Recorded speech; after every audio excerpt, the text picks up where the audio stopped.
l'esame delle parti civili dei genitori di Luca Sassi. Iniziamo con la signora, mi è stato detto. Quindi cortesemente il papà questa volta si deve accomodare fuori. La chiamiamo appena abbiamo finito con sua moglie.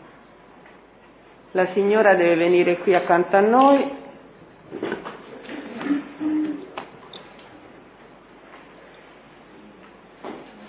Se vuole se la porti l'acqua, signora, magari le fa comoda.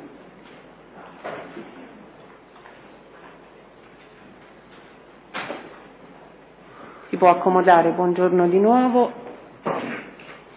Può togliere la mascherina perché dovrà parlare, tanto siamo a distanza di sicurezza. Le devo chiedere se presta il consenso alle riprese audio e video, presta il consenso, perfetto. Deve dare lettura della formula che trova sul banco. Io ho un po' di problemi con la voce perché ce l'ho proprio. Va bene. Allora, consapevole della responsabilità morale e giuridica che assumo con la mia deposizione, mi impegno a dire tutta la verità e a non nascondere nulla di quanto è a mia conoscenza. Allora, signora, lei si chiama? Sì, perché... Allora, Galati Concetta. Galati Concetta, nata? Nata a Polia, in provincia di Vibo Valentia, il 3 gennaio del 67. 3 gennaio 77. 67. 67? Sì, posso abbassare un po'? Sì, può avvicinarlo. Allora, signora, se ha bisogno di interrompere durante la deposizione, ce lo dice anche per il problema della voce, eccetera, stia tranquilla. È teste anche del pubblico ministero? Sì. Buongiorno. Senta, mi rendo conto, però vorrei già cominciare andando subito a quel triste giorno. Quindi se può ripercorrere insieme a noi tutto quello che lei ricorda del 23 ottobre. Quindi quella sera Luca era in casa? Sì, Luca era in casa perché aveva avuto un incidente in palestra e era a casa perché non si poteva muovere, stava a casa con me. E niente, la sera lui stava a casa, io stavo preparando la cena e diciamo che dalla cucina ho sentito che lui stava parlando al telefono, però non so con chi. E mentre preparavo la cena, dopo un po' è venuto mio figlio, mi ha detto, gli stavo facendo vedere quello che avevo cucinato. E, Luca, parliamo di Luca? Sì, eravamo solo io e Luca a casa. E mi ha detto, mamma, senti, mangio più tardi, perché esco un pochino, esco un poco, Anastasia. Dico, ma come, ti ho preparato la cena? Dice, vabbè, ma mangio tra un po' ritorno.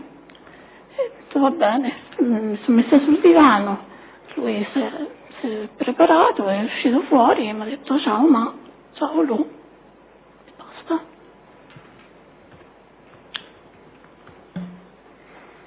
Aveva detto chi avrebbe incontrato quella sera, aveva parlato soltanto di Anastasia o anche... Lui mi ha detto che si vedeva un po' con Anastasia. Senta, lei ha detto che era sola a casa, suo figlio Federico dov'era? No, era uscito, non c'era. Era uscito con gli amici, ma Luca aveva mai parlato che avrebbe raggiunto il fratello? No.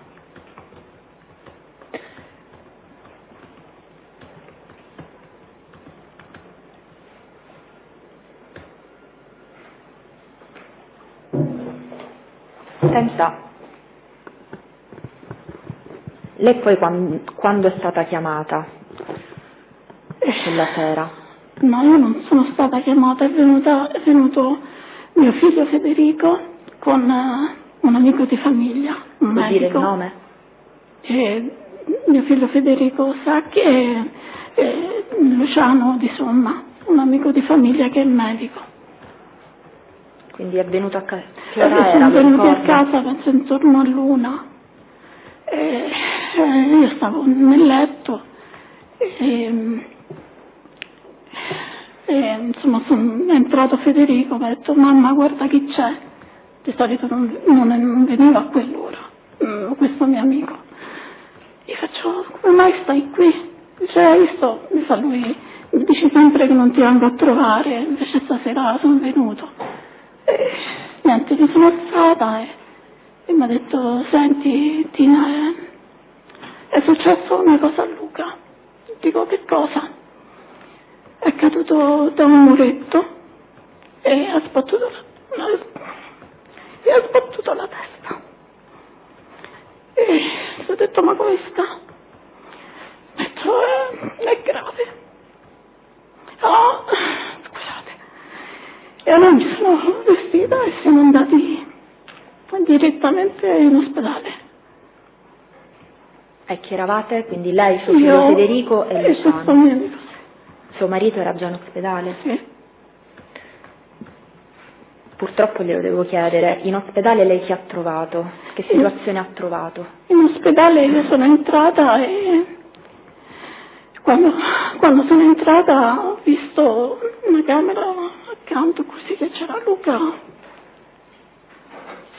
sul letto, e sono entrata, che c'era mio marito, scusate.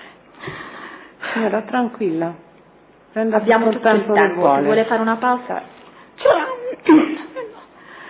C'era mio marito, e mio marito sicuro, perché non mi ricordo bene, e io ho detto: ma che è successo? Che è successo? Così. E a un certo punto ho visto arrivare, Anastasia con il collare. E allora ho pensato che non era vero il fatto che era caduto dal muretto. Ero convinta che avessero avuto un incidente con la moto, perché visto che lei aveva il collare. E allora mi sono rivolta a lei e ho fatto: ma che è successo? Gli ho detto proprio così: che è successo? Perché pensavo mi nascondessero questa cosa, perché avevo paura sempre dell'incidente per le moto, avevo questa paura. E invece poi mio marito, lei non mi ha detto niente, se n'è andata via. E mio marito ha detto a questo mio amico: glielo dobbiamo dire. Io dico: che cosa? Che gli hanno sparato. Come gli hanno sparato? Sì, e io poi mi sono sentita male e mi hanno messo sul letto.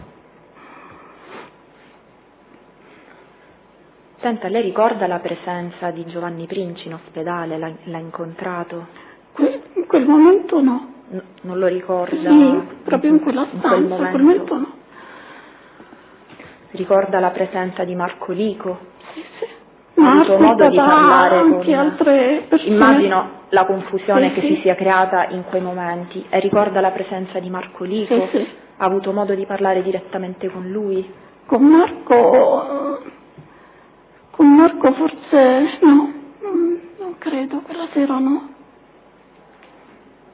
Non credo, non sono sicura questo. Senta, lei ha detto che si è sentita male, ma ha perso i sensi, si è... Sì, sentita male, perso i sensi no, però stavo male. Com'è comprensibile. Senta, il 24, quindi il giorno dopo,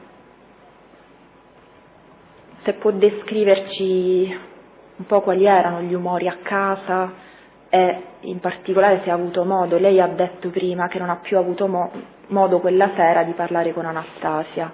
Il giorno dopo lei ha avuto modo di parlare con Anastasia? Io con Anastasia abbiamo parlato ogni tanto lì nell'ospedale mentre stavano operando Luca.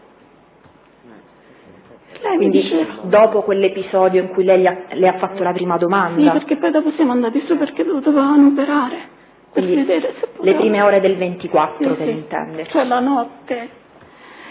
E ogni tanto veniva così: ce la farà. Ok, ce la farà.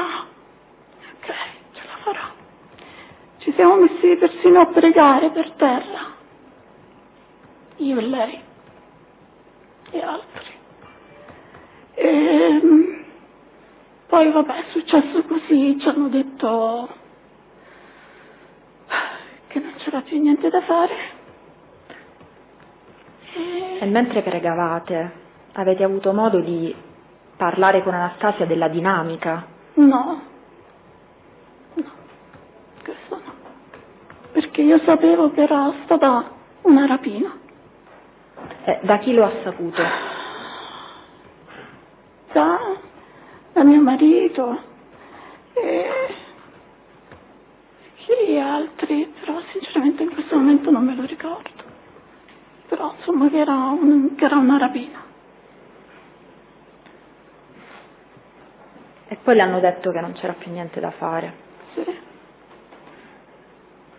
E in quel momento lei con chi si trovava? Chi Con eravate tutta in la quel mia momento? in quel momento all'ospedale c'era tutta la mia famiglia, la famiglia di mio marito, alcuni amici di Fede, di Luca.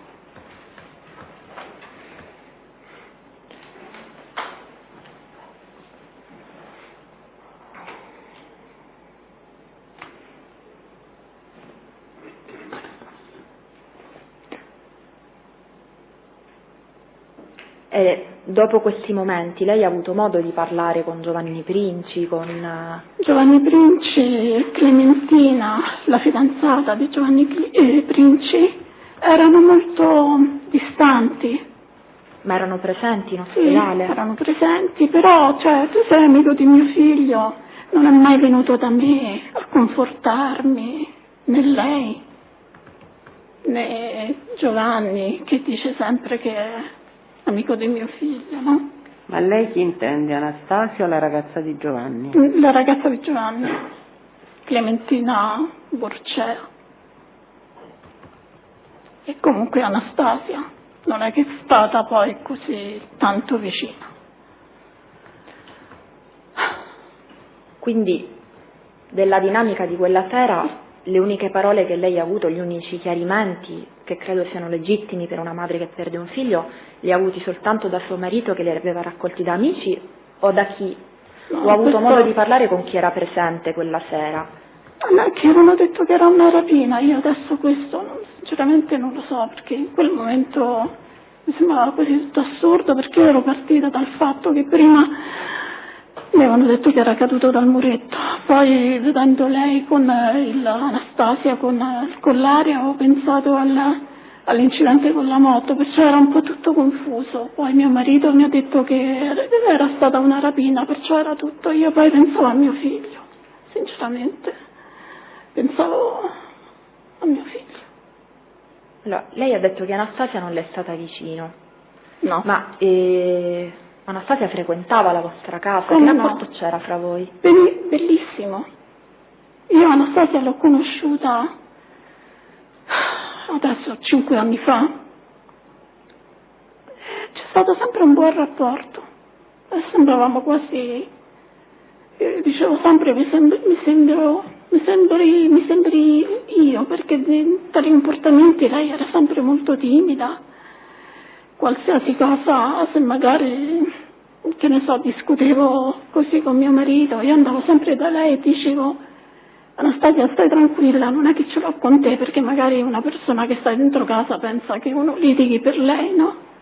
Ero sempre preoccupata di quello che potesse pensare lei, e in tutti questi anni ho sempre cercato di farla stare tranquilla e stavamo bene. Quindi era una persona che voi avevate in casa spesso, c'erano stati... Sì, all'inizio veniva all'inizio insomma era un tipo, era timido, sì, era molto timida, si vergognava. E io però ho cercato sempre di farla stare, almeno per quello che ho potuto, di farla stare tranquilla, sempre. E questo penso che lo possa dire anche lei.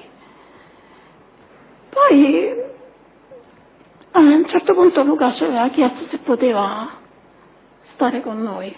Siccome lei ogni tanto si fermava a dormire con Luca e Luca aveva un letto a 1,5 piazze, anzi no, prima era più piccolo, poi avevamo preso un letto a 1,5 piazze perché insomma per farli stare. E poi dopo sono rimasta comunque diciamo a casa, per un po' ha vissuto a casa con noi. Anche se la mattina poi andava a casa sua perché lei doveva portare giù i cani, perché doveva fare faccende a casa, poi magari lavorava e poi avevamo comprato un letto matrimoniale. proprio per farli stare comodi, e perché vedevo mio figlio che era contento, stava bene. Da quanto tempo stavano insieme? Non lo abbiamo detto. 5 anni, credo. E invece dopo la morte di Luca, com'è cambiato l'atteggiamento di Anastasia nei suoi confronti? Veramente è cambiato un po' prima l'atteggiamento nei miei confronti, dall'estate, dall'ultima vacanza che abbiamo fatto insieme. Può parlarci di questa vacanza? Questa vacanza era stata organizzata solo con la mia famiglia, io, Alfonso, Luca e Federico e Anastasia. In un secondo momento Luca mi ha chiesto se potevano venire anche i Princi e la Burcea. E io ho detto, ma perché Luca, stiamo noi 5? Di solito le vacanze le facevamo sempre, Luca è stato sempre con noi, in tutte le vacanze. E c'è stato un fatto che lui mi ha detto, senti mamma, però se Giovanni ti dovesse dire perché noi stiamo con lui in vacanza, dice, gli puoi dire che tu e papà e Federico vi siete, come si dice, accodati dopo, come se la vacanza agli occhi di Princi doveva far vedere che l'aveva organizzata solo lui e per Anastasia, come se si vergognasse che lui ancora stava con i genitori. E ho detto, va bene Luca, dico così, però poi lui non me l'ha mai chiesto, Giovanni, questo. E come mai da quell'estate cambiò l'atteggiamento? Non lo so, infatti questo, forse per il fatto che magari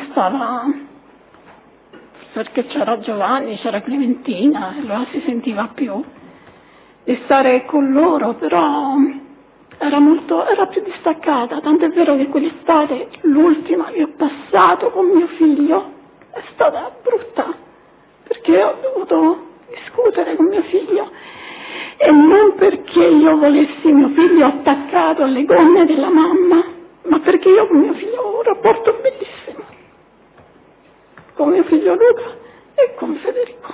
Ma gli argomenti di discussione erano stati anche rapporti con Perché Princi? eravamo partiti che dovevamo stare da soli, no?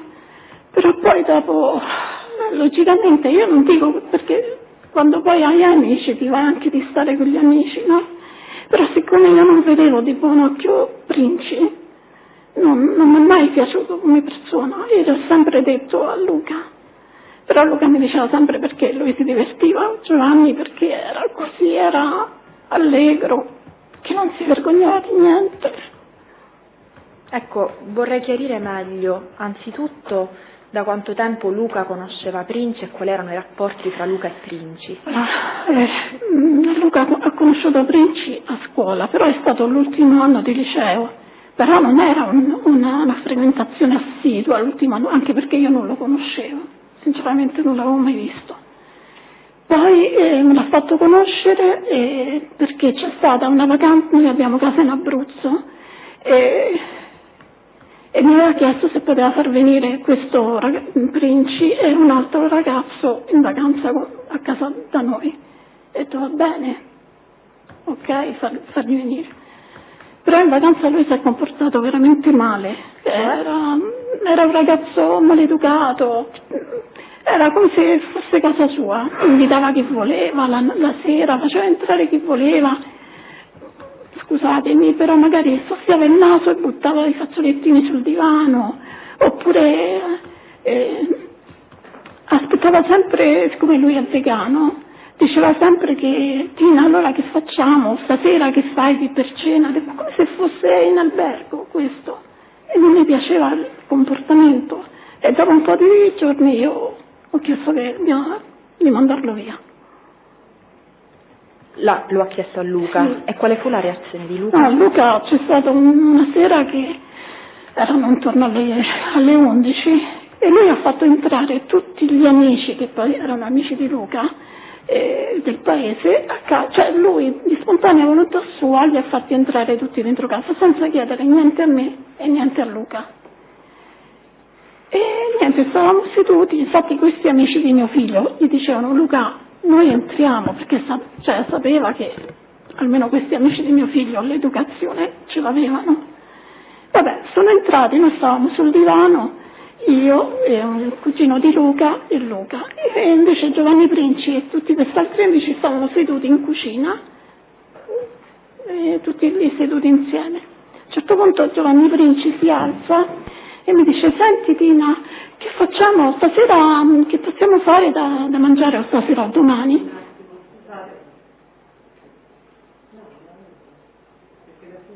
Parlando, ma si vede pubblico ministero. No, si vede anche la signora mentre si può. No, secondo me.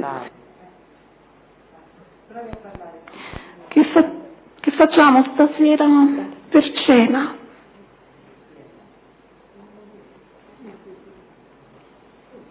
Ci vediamo entrambi.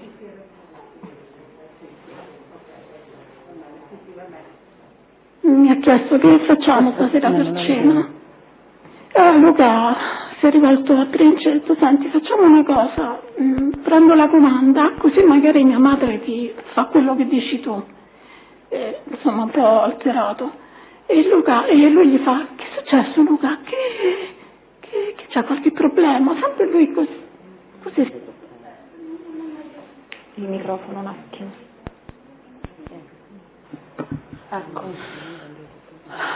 Sempre un po' strafottente, comunque non mi piaceva come tipo. Ma aveva notato anche dei cambiamenti in Luca successivamente, diciamo, a questa ripresa di frequentazioni con Giovanni Princi? In che senso? Se aveva cambiato l'atteggiamento in casa, se era più... No, Luca è stato sempre lo stesso. Luca viene da una buona famiglia. Io mi sono dedicata solo ai miei figli. E questo lo voglio dire perché Luca era ed è una brava persona.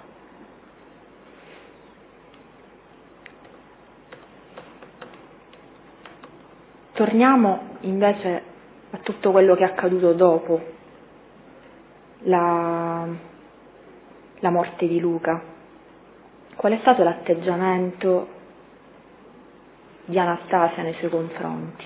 Gliel'avevo chiesto prima, poi vorrei un attimino descrivere, anche se avete avuto modo dopo, non dico quella notte in ospedale, però dopo, di parlare di quanto accaduto, appunto di avere chiarimenti. Allora, lei la sera il 24, quando purtroppo Luca non ce l'ha fatta, io intorno alle 7:30, 8 sono andata a casa e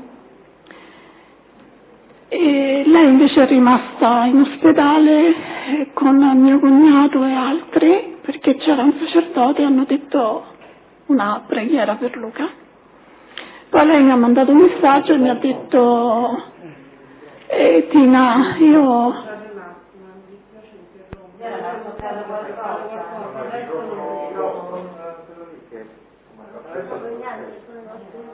Ecco, adesso non lo so chi non sentiamo nulla perché così l'imputato può vedere la signora. Prego.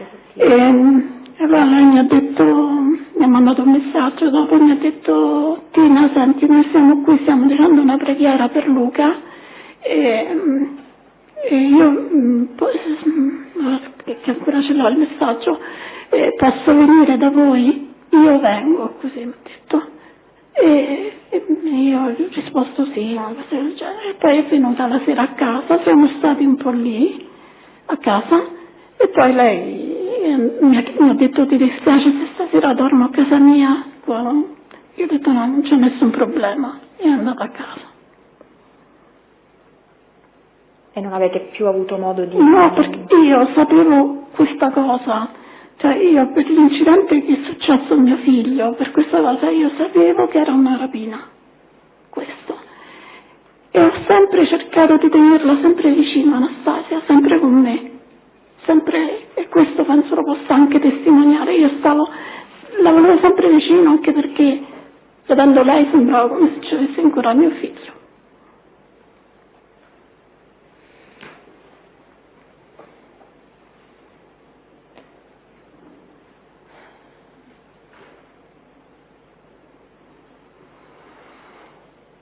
Senta, lei era a conoscenza del fatto che Luca stesse cercando un appartamento, abbiamo sentito l'agente immobiliare, l'ultima udienza. Sì, Quindi ma non era Luca, era Anastasia e la Borcea, che cerca, questo me l'ha detto Luca. ecco, cosa le aveva detto Luca? Luca mi aveva detto che Anastasia e Clementina stavano cercando un appartamento. E io scherzando gli dissi, allora ti devo preparare la valigia, così scherzate, mi ricordo stavamo in cucina. Allora mi ha detto, mamma che dici, ma che sei matta? Così mi ha detto queste parole.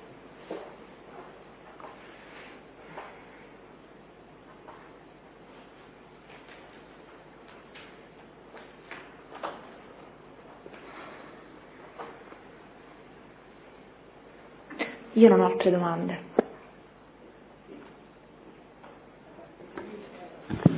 Sì, l'avvocato Salice per la parte civile. Signora, qualche domanda per coprire qualche buchetto. Ritornando alla sera del fatto, lei ha detto che Luca si era fatto male in palestra. Lei ricorda quando si era fatto male? Se quel giorno oppure i giorni prima? Non lo so. No, quel giorno, perché ha chiamato al padre e gli ha detto che si era fatto male in palestra, se poteva andarlo a prendere. Il giorno del 23? No, prima, che giorno prima?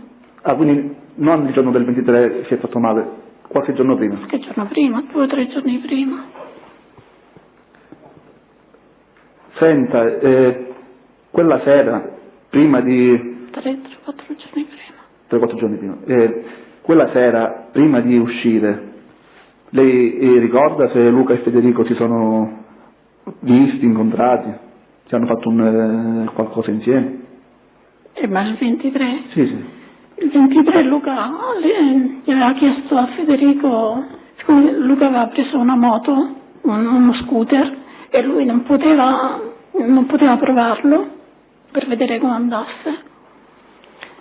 E ha chiesto a Federico se poteva provarlo lungo la via che abbiamo lì sotto casa. E niente, Federico l'ha provato e poi Luca gli ha chiesto come andava e Fede gli ha detto no, va bene lui. Dice vabbè adesso rimettilo in garage perché, vabbè insomma, mettilo in garage. E poi dopo, basta, Federico poi ha visto Luca che andava via e lui è tornato a casa Lui a cenare, Federico. Ok. Senta, ma voi avevate mai chiesto a vostro figlio Luca, visto che comunque era il fratello maggiore, avete mai chiesto magari di la sera controllare Federico, dare un occhio? Quella sera? No, dico in generale. No, in generale Luca è stato sempre così, era un tipo, ma anche con noi, stava sempre attento, anche ad esempio io facevo la spesa, andavo al supermercato, ma mi diceva il telefonino, lui era sempre, voleva sempre sapere che facevamo, dove eravamo, e così con il fratello, perché avevamo un rapporto bellissimo con il fratello, era protettivo, questo. Questo in generale, ora nel particolare, lei sa se proprio quella sera Luca era uscito anche per controllare? No, questo assolutamente no, anche perché non lo sapeva dove stava Federico. Chi è uscito prima di due quella sera? Quella sera, dopo che hanno fatto il giro con la moto, prima Luca è andato via, poi Federico è tornato su, ha cenato e poi è andato via. Senta, che lei sappia, Luca era solito frequentare dei pub, oppure nello specifico quel preciso pub?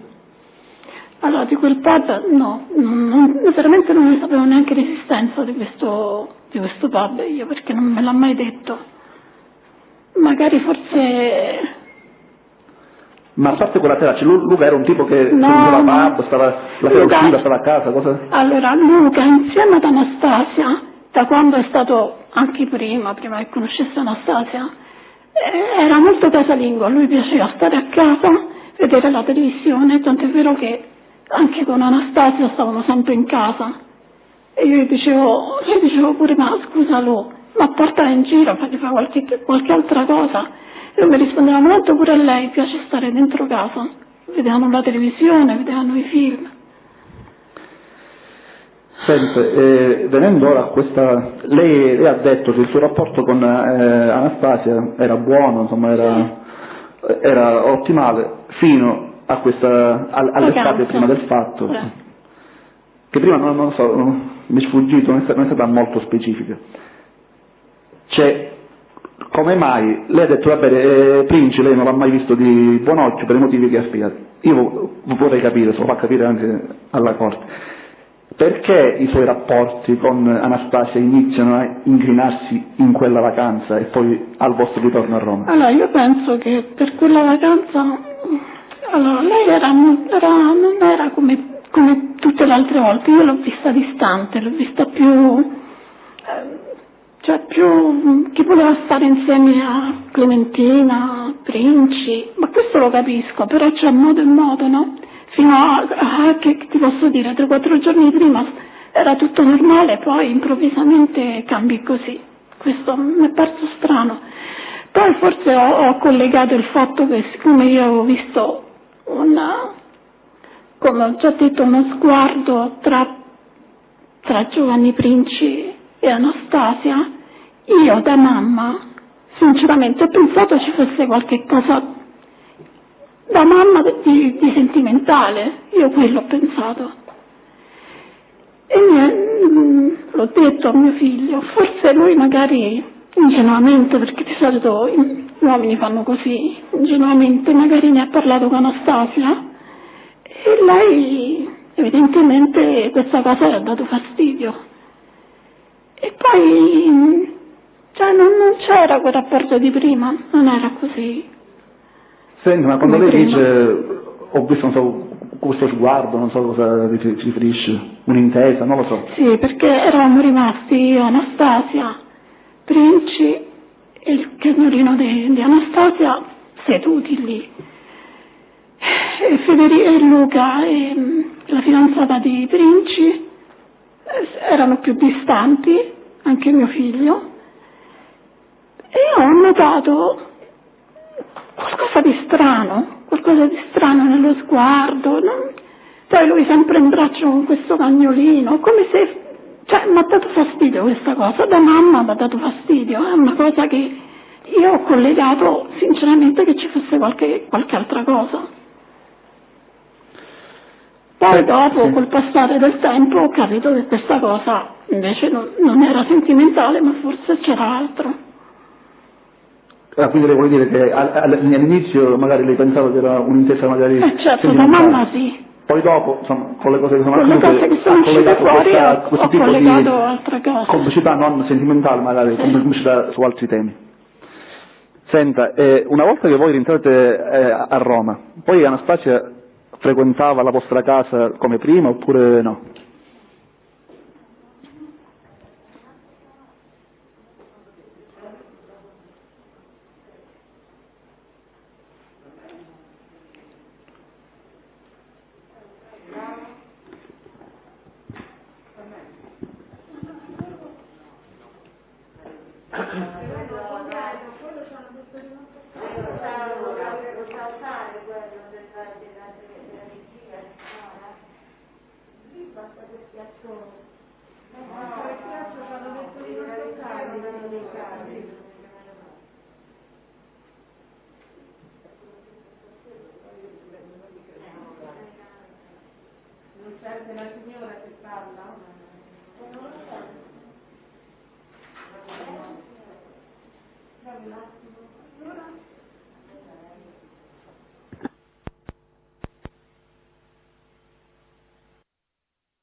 Si sente, perfetto.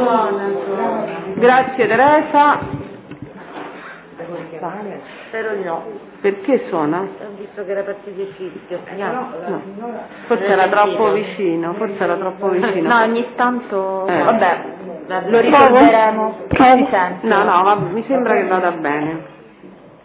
Allora, riprendiamo, siamo sempre collegati dalla casa circondariale, perfetto.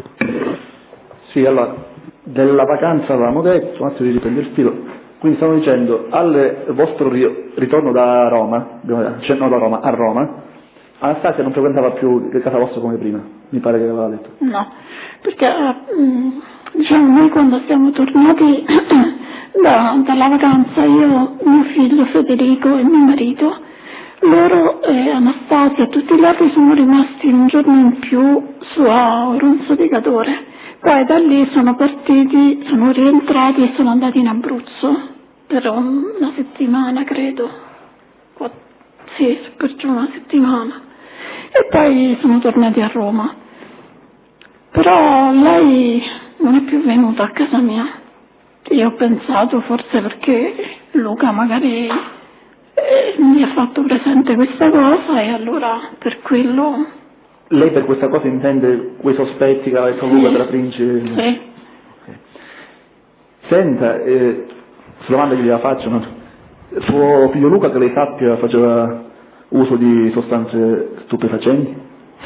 No, assolutamente. Gli amici di Luca, che lei sappia, cioè parlo di magari Principe, Anastasia? Quello che lei sa, se lo sa. Quello che so è che quando stavamo in vacanza, sempre ad agosto, a Auronzo di Cadore ad agosto, mio figlio Federico è andato a casa insieme con Luca e tutti gli altri a casa dove stavano Princi. Siccome Luca mi aveva detto che Federico rimaneva lì a dormire con loro, ho detto va bene, però poi io ho pensato, dico Alfonso, quello sicuramente Federico non gli va, magari Luca gli ha detto così, però non gli va di rimanere lì, andiamo a prenderlo. E siamo andati lì, forse sarà stato 00:30 così, sai le strade di montagna sono un po' buie, no? Queste cose qui. Io sinceramente mi aspettavo che alla finestra ci fosse sia Luca che Anastasia. C'era solo mio figlio Luca che ci aspettava, è sceso Federico, e abbiamo aspettato che scendesse Federico tutto quanto, lei non si è affacciata minimamente, neanche per salutare, e non è che ci conosciamo da un giorno. Perciò sono stati dei comportamenti un po' strani, diversi dal solito. E in quel frangente insomma Luca mi aveva detto che Fede mi aveva detto che sia Anastasia che Princi e la Burgea stavano fumando cannabis, queste cose qui, e che Luca era molto arrabbiato con Anastasia. Questo qui so. Arrabbiato perché Luca insomma non fumava e non No, beveva? assolutamente Luca non fumava, non beveva, niente. E lei di questo fatto poi con Luca ne ha mai parlato? No, sinceramente no. Senta, al ritorno sempre da questa vacanza, invece abbiamo detto i rapporti suoi con Anastasia che sono cambiati, ok, ma ha spiegato il motivo secondo lei qual era. Mentre il rapporto tra Luca e Anastasia, nelle ultime settimane, insomma, tra la vacanza e poi il fatto brutto che è accaduto, erano uguali a prima o sono cambiati? Sì, per quale motivo? Come lo fa dire? Era forse leggermente diverso. Allora, io posso dire questo, no? Quello che ho sempre detto, nel senso che all'inizio Anastasia si comportava con Luca proprio, sai, tra parentesi, come una geisha, no? Che gli faceva i panini, di qua, di là, glieli portava, era sempre molto attenta. Invece l'ultimo periodo non era così, vedevo sempre che era Luca che, mica perché non potesse farlo, però ho visto un cambiamento. Era Luca che comunque gli preparava le cose, gli portava giù il cane, ho visto un cambiamento. E tanto è vero che io gliel'ho detto a Luca, dico ma come mai vi siete invertiti le cose? Dice no, ma guarda, che pure lei lo fa.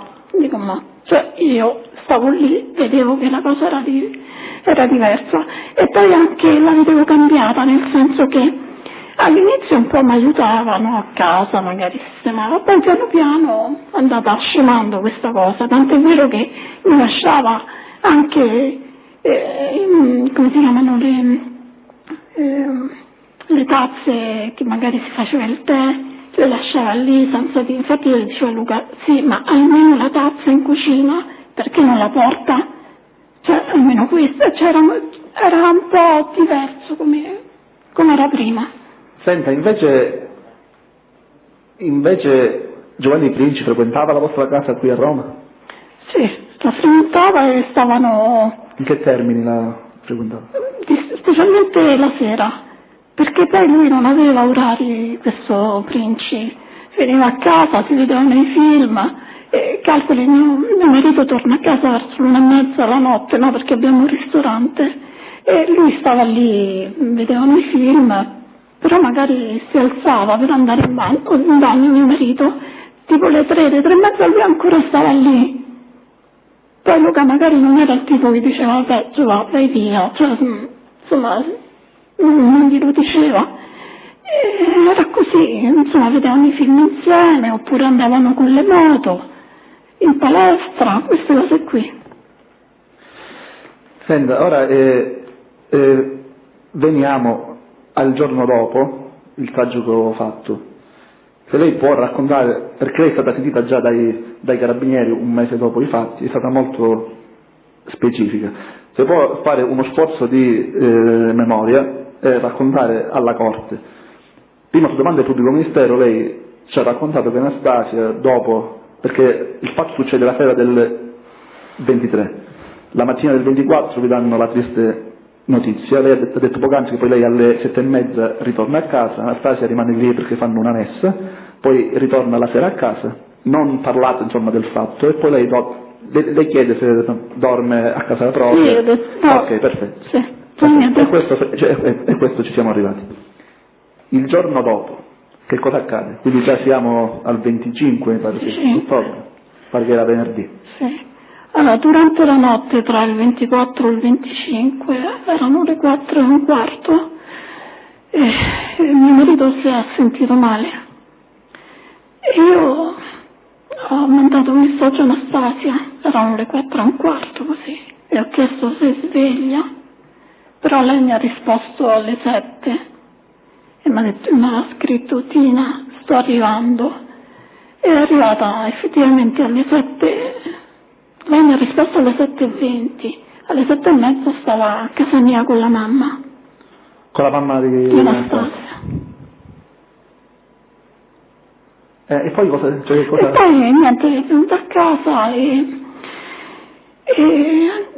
siccome la televisione era accesa, e a un certo punto hanno detto che avevano arrestato Valerio Del Grosso e Paolo Perino.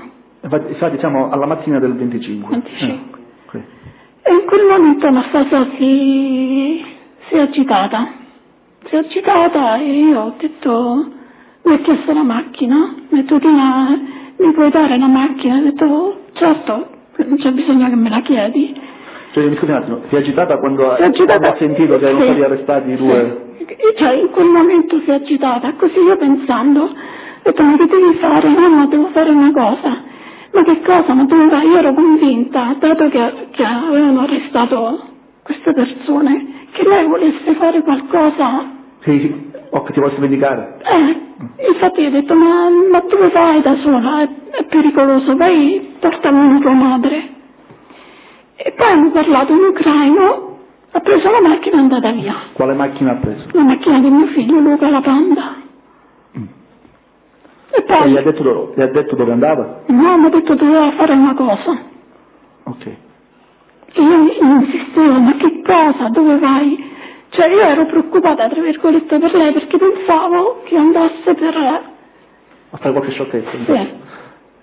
E dopo cosa accade? Poi sono tornati sempre lei e la mamma, intorno alle 11:30, mezzogiorno, sotto casa mia, e noi da dentro casa sentivamo delle urla, ed era lei che stava litigando con degli giornalisti. Tanto è vero che è sceso mio marito e il cugino di mio marito e mi hanno detto Anastasia vai su, ci pensiamo noi. E lei è venuta su a casa con la mamma. Questo. Dopodiché? Dopodiché niente, è rimasta lì ma io ho detto, cercavo sempre di proteggerla, e questo lei lo può dire, io la volevo sempre vicino, e questo era il 25 di giornata che non mi ricordo. Venerdì. E quel giorno mi ricordo che c'era la mia famiglia e mi sembra era venuto un avvocato e insomma stavamo parlando di queste cose e niente, l'avvocato ha iniziato a parlare di quello che dovevamo fare e tutto quanto e poi la sera tra il venerdì e sabato Anastasia ha dormito a casa vostra? Sì, quella sera sì, la sera prima no. La sera del 25 è rimasta a dormire da noi. Quindi tra il venerdì e il sabato? Sì. E infatti mio marito mi ha detto Anastasia, questa adesso è camera tua. E lei è rimasta lì, noi siamo stati sul letto di Luca. Lei aveva la felpa di Luca, si era messa sul letto così, se l'abbracciava. Io stavo vicino a lei. Ecco, senta, in questi giorni, quindi già siamo in un paio di giorni dopo il fatto, lei non ha mai chiesto ad Anastasia cosa fosse successo? Poi magari, non so, poi dopo cominciano a uscire delle notizie? No, io lei ha fatto qualche ho domanda? chiesto se veramente in questa storia c'entrasse la droga. E lei perché Perché lei... l'ho vista dalla televisione, Perché dalla televisione cominciano a uscire queste notizie?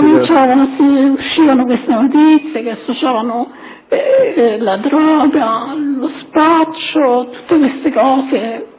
E quindi lei ha sentito queste news al giornale? Del giornale.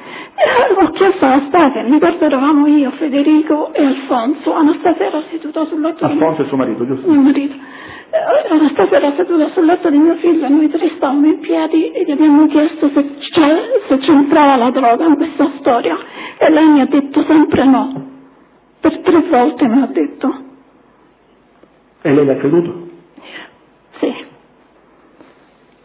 Senta, quindi Anastasia dorme da voi tra il venerdì e il sabato? Il sabato, poi la mattina, siccome a casa con noi c'erano le mie sorelle che dormivano al salone.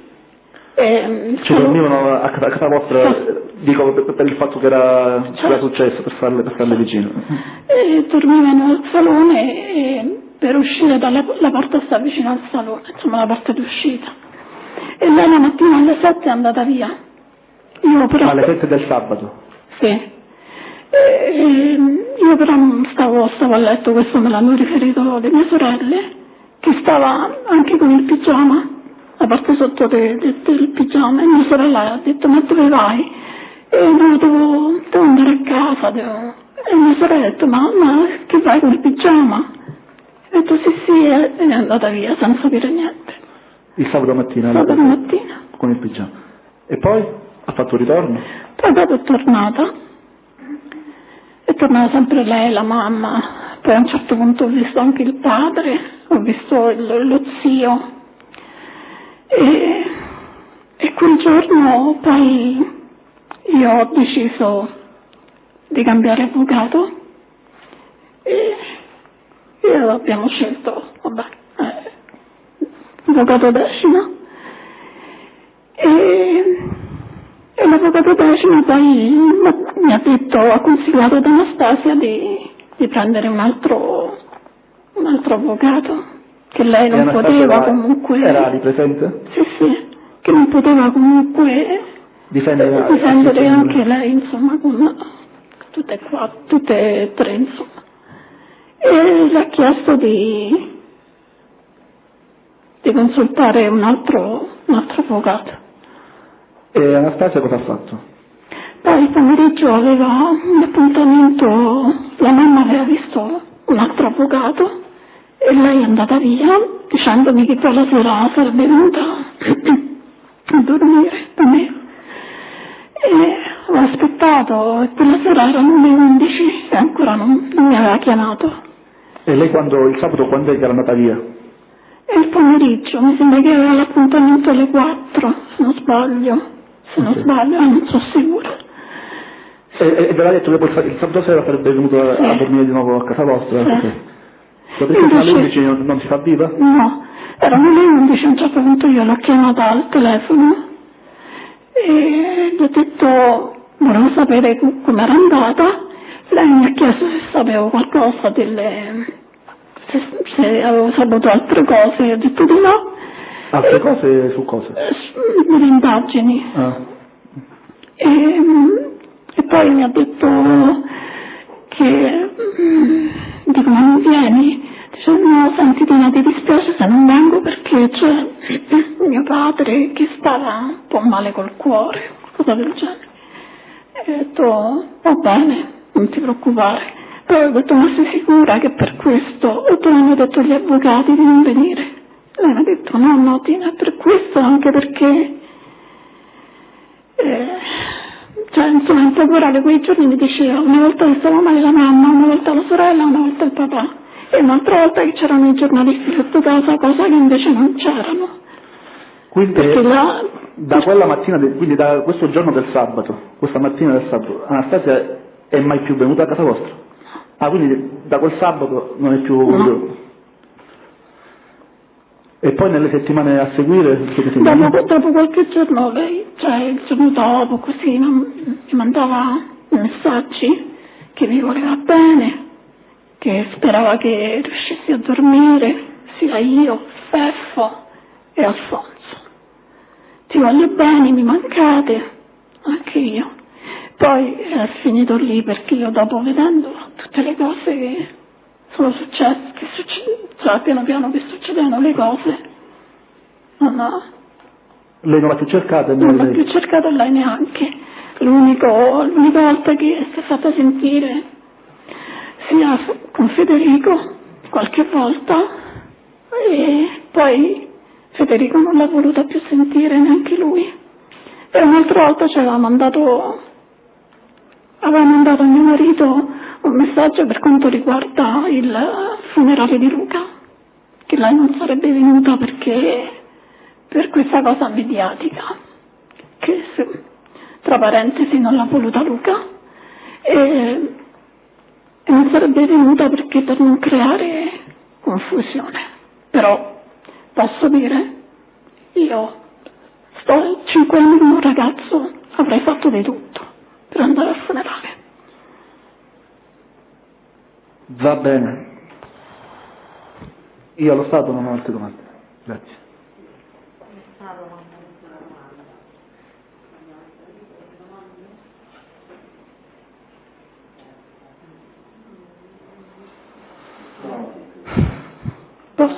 Posso dire una cosa? Allora, voglio dire che per quanto riguarda questo fatto mediatico, io non avrei mai voluto, mai. Però visto che la mia famiglia, soprattutto Luca, era associata al mondo della droga, di tutte queste cose brutte, e Luca non c'entra assolutamente perché io so come ho cresciuto mio figlio, e mio figlio non conosceva tutte queste persone. E io se sono stata in televisione per queste cose l'ho fatto unicamente per far uscire chi è mio figlio. E chi lo conosce lo sa. E anche Anastasia lo sa. Qualcuno può fare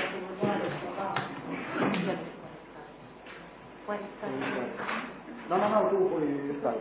può restare ormai è fatta. Buongiorno di nuovo, si può parlare. Facciamo la mascherina e Sì.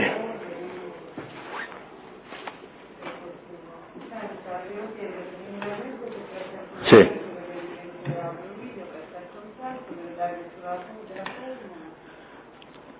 Consapevole della responsabilità morale e giuridica che assumo con la mia disposizione, mi impegno a dire tutta la verità e non nascondere nulla di quanto mia conoscenza. Sacchi Alfonso, papà di Luca. A Roma il 3963. 3963. Buongiorno. Senta, io vorrei andare direttamente alla sera del 23 ottobre. Se ci può descrivere cosa ricorda di quella sera prima che Luca uscisse di casa. Sì.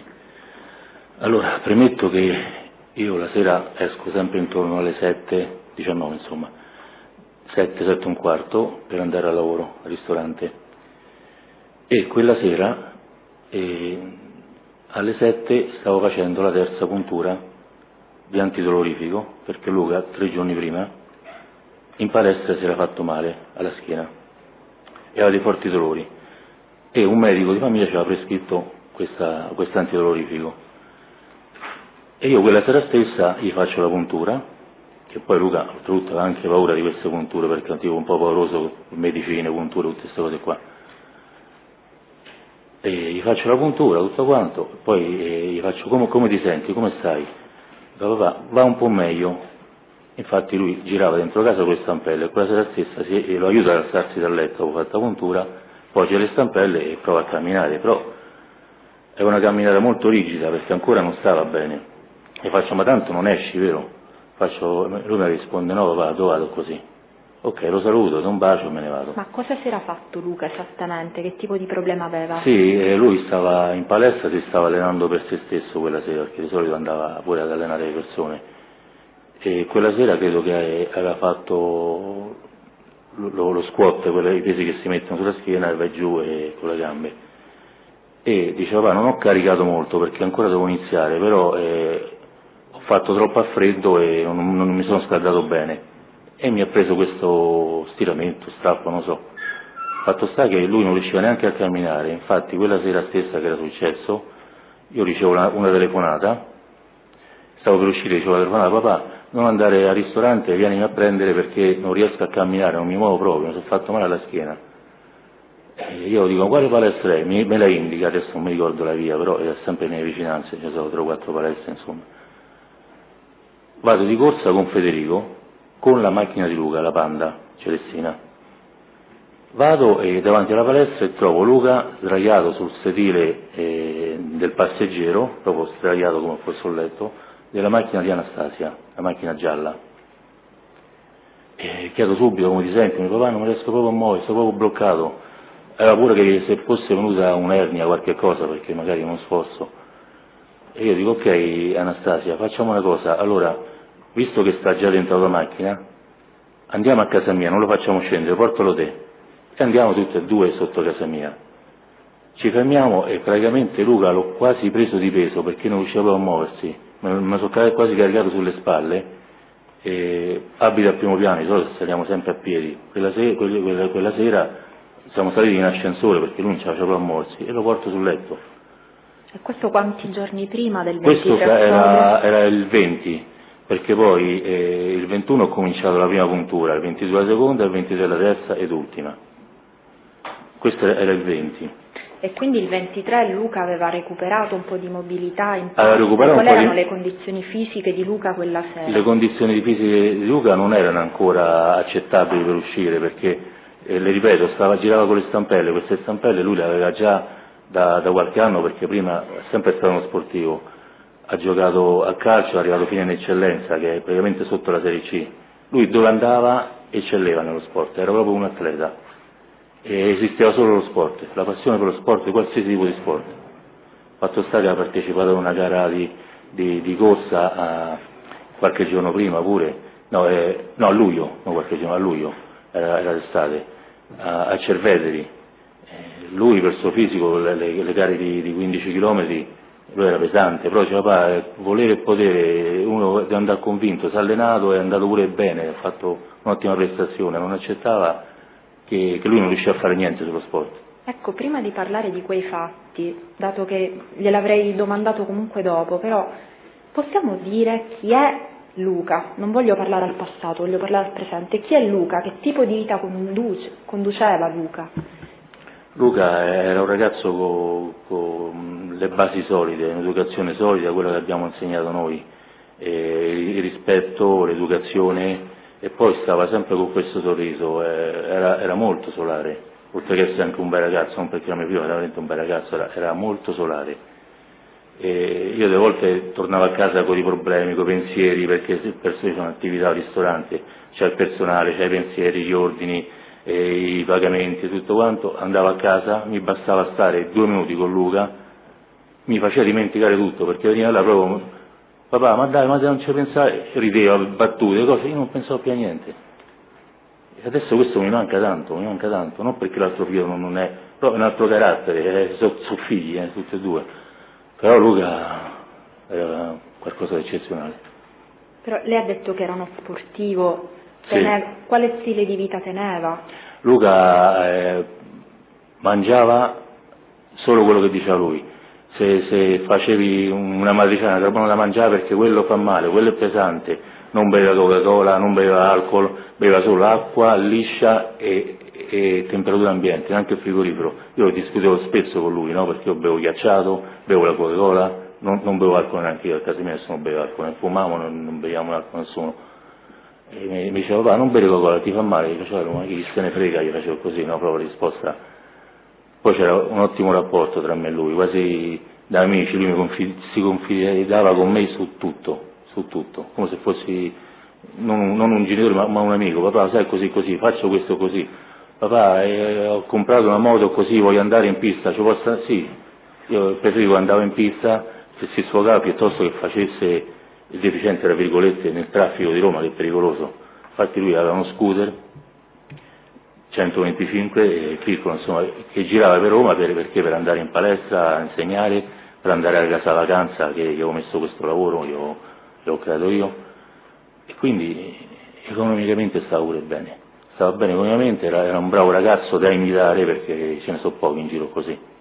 Lui non ha mai bevuto, mai fumato e mai drogato. E il suo sponsor l'ha detto pure all'ospedale quando è stato fatto l'espianto degli organi. Sì, va bene. Lo tratteremo nelle Sì. prossime udienze. Andiamo alla sera del 23. Sì. Quindi lei vede Luca, gli parla, lo aveva detto poco fa, gli dice ma non esci stasera? Com'è andata poi? Sì, gli faccio la puntura, dico, Luca si è alzato, fammi vedere come stai, come mi ha fatto, guarda papà, camminava rigido, non faceva i movimenti come un robot. Gli faccio, vabbè, tanto non esci, no, ancora è presto.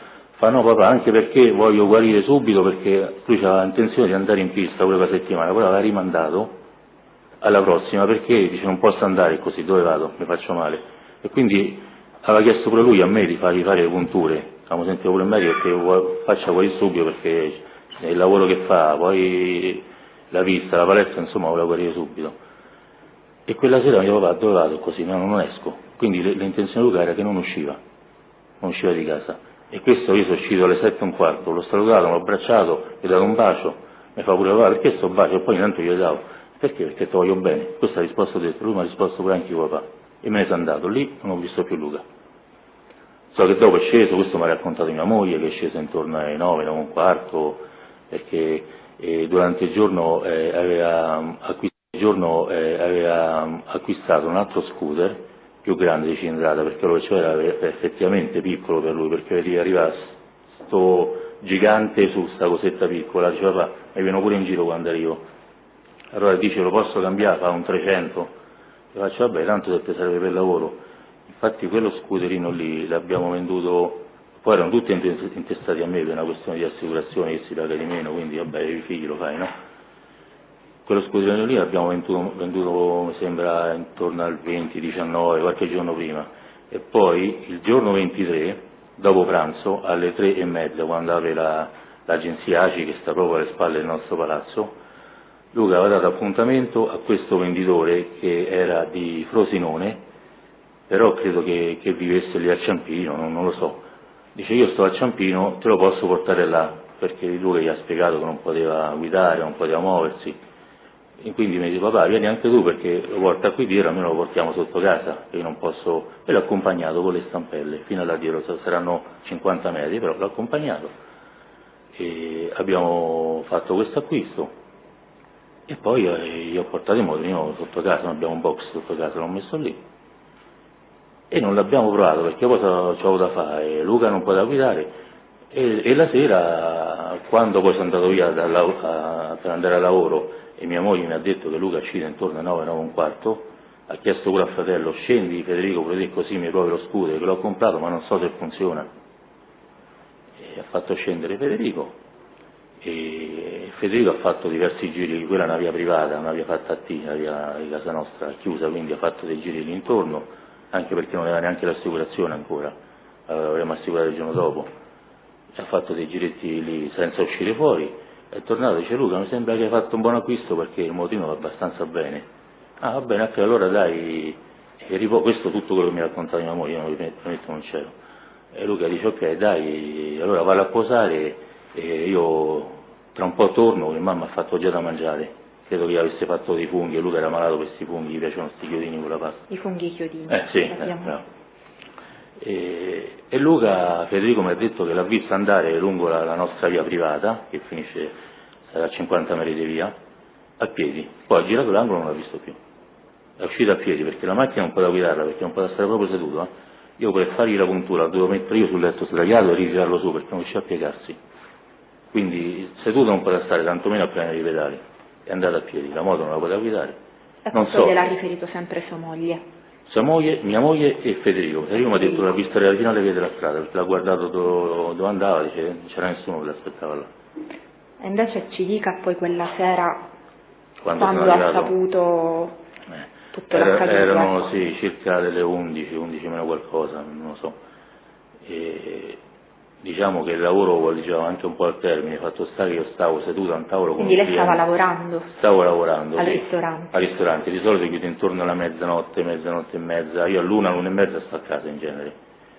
E quella sera il lavoro volgeva al termine, ero circa le 11, e io mi ero seduto al tavolo con un cliente che poi tra l'altro era anche stato un ex allenatore di calcio di Luca, quindi stiamo parlando dei vecchi tempi, le cose, stiamo discutendo così, e mi chiama un personale, dice guarda Alfonso ti sta squillando il tuo cellulare, vado alla saletta interna, prendo il cellulare e metto in finestra altrimenti non si prende, e mi risponde un medico di famiglia, molto amico nostro. Può dire il nome? Luciano. E mi dice guarda Alfonso è successa una cosa brutta a Luca, non so come dirtelo, è successo, ho fatto ma che è successo? Mi ha chiamato Federico, non uscire neanche a parlare e credo che abbia avuto una lite, una cosa, è partito un colpo, all'inizio mi ha detto che l'hanno preso al collo, io dico ma come? Quindi questo gliel'ha detto Luciano, può dire il cognome? Non mi ricordo. Di Somma? Sì, di Somma, sì. E io lì per lì ho detto, ma come, nel marito Luca? Cioè Luca, premetto che aveva preso anche 4 diplomi per palestra, insegnava sia le arti marziali e sia la pesistica, e nelle arti marziali ha avuto anche come maestro una persona pure molto famosa qui in Italia, nel mondo, Sakara, che sta pure spesso in TV, nel programma quello dove c'è pure Belen, X Factor, quella roba lì. E questo Sakara gli ha sempre insegnato che la prima cosa è che se io so che qualcuno di voi alza un dito a una persona è irradiato tutte le mie palestre. Questa è una premessa che Luca me l'ha sempre detto. E quindi Luca, come esperienza sua, non litigava con nessuno. E quindi Luciano mi diceva che aveva fatto una lite, a me già non mi sembrava vero, perché lui evitava tutto. E poi tantomeno restavo spratico, ma ti stai sbagliando, non sarà Luca, hai sbagliato a chiamare persona, perché dato con me, quante volte ti ha sbagliato. No Alfonso, è Luca, mi fa. E lì impazzisco, dove sta, dove non sta? Insomma, ho detto guarda vicino alla Caffarella, però non sapeva dirmi il posto. Io ho una moto fuori dal ristorante, prendo, scappo senza, così, come sono uscito, manco il giacchetto, niente. E comincio a correre in quella direzione, mentre corro cerco di chiamare Federico, non mi risponde.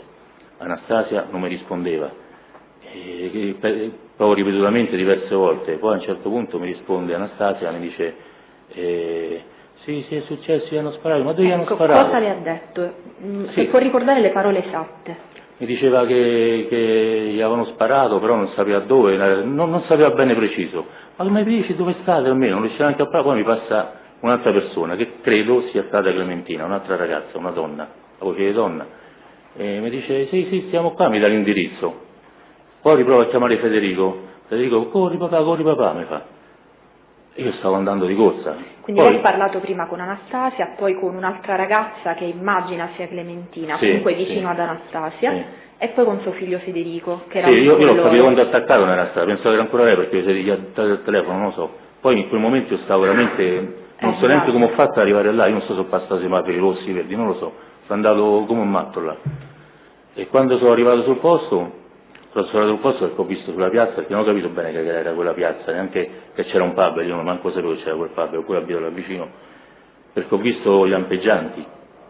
Arrivo sul posto e vedo l'ambulanza e vedo che stanno caricando Luca, lo tirano su con la barella, io butto la moto lì col cavalletto che ancora moto camminava, vado lì, lo infilo dentro e mi chiudono le porte davanti. Dico come sta, ci venga dietro.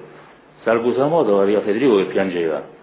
Gli faccio, Federico, non ti preoccupare, vieni pure tu, seguimi. Però non era in grado di guidare, perché Federico tremava. E poi io ho seguito l'ambulanza e siamo arrivati fino al pronto soccorso. Quando stavo al pronto soccorso c'era poi tutto sangue per terra, tutta la scia che usciva sangue da tutte le parti. Scusi un attimo.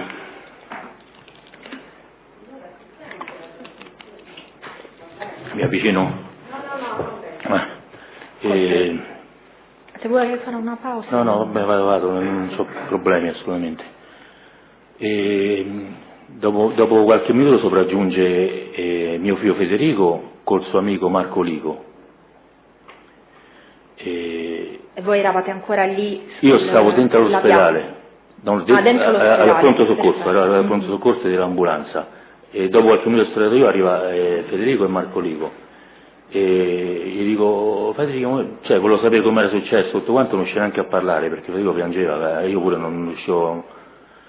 E mi dice che la macchina l'ha guidata Princi e che adesso la stava cercando parcheggio. Quindi chi glielo dice? Federico Marco Lico, che era arrivato lì con Giovanni Princi. Con Giovanni Princi. Io ho fatto, ma la macchina dove l'hai messa Federico? Ho fatto, c'è la Princi, sta cercando parcheggio, non lo so, poi ho saputo invece se n'è andato, non lo so. Però, vabbè, quello non è una cosa che mi interessava tanto a me, perché io c'ho il mio figlio. Ora può fare uno sforzo. Lei poi Giovanni Princi, dopo quanto tempo l'ha visto?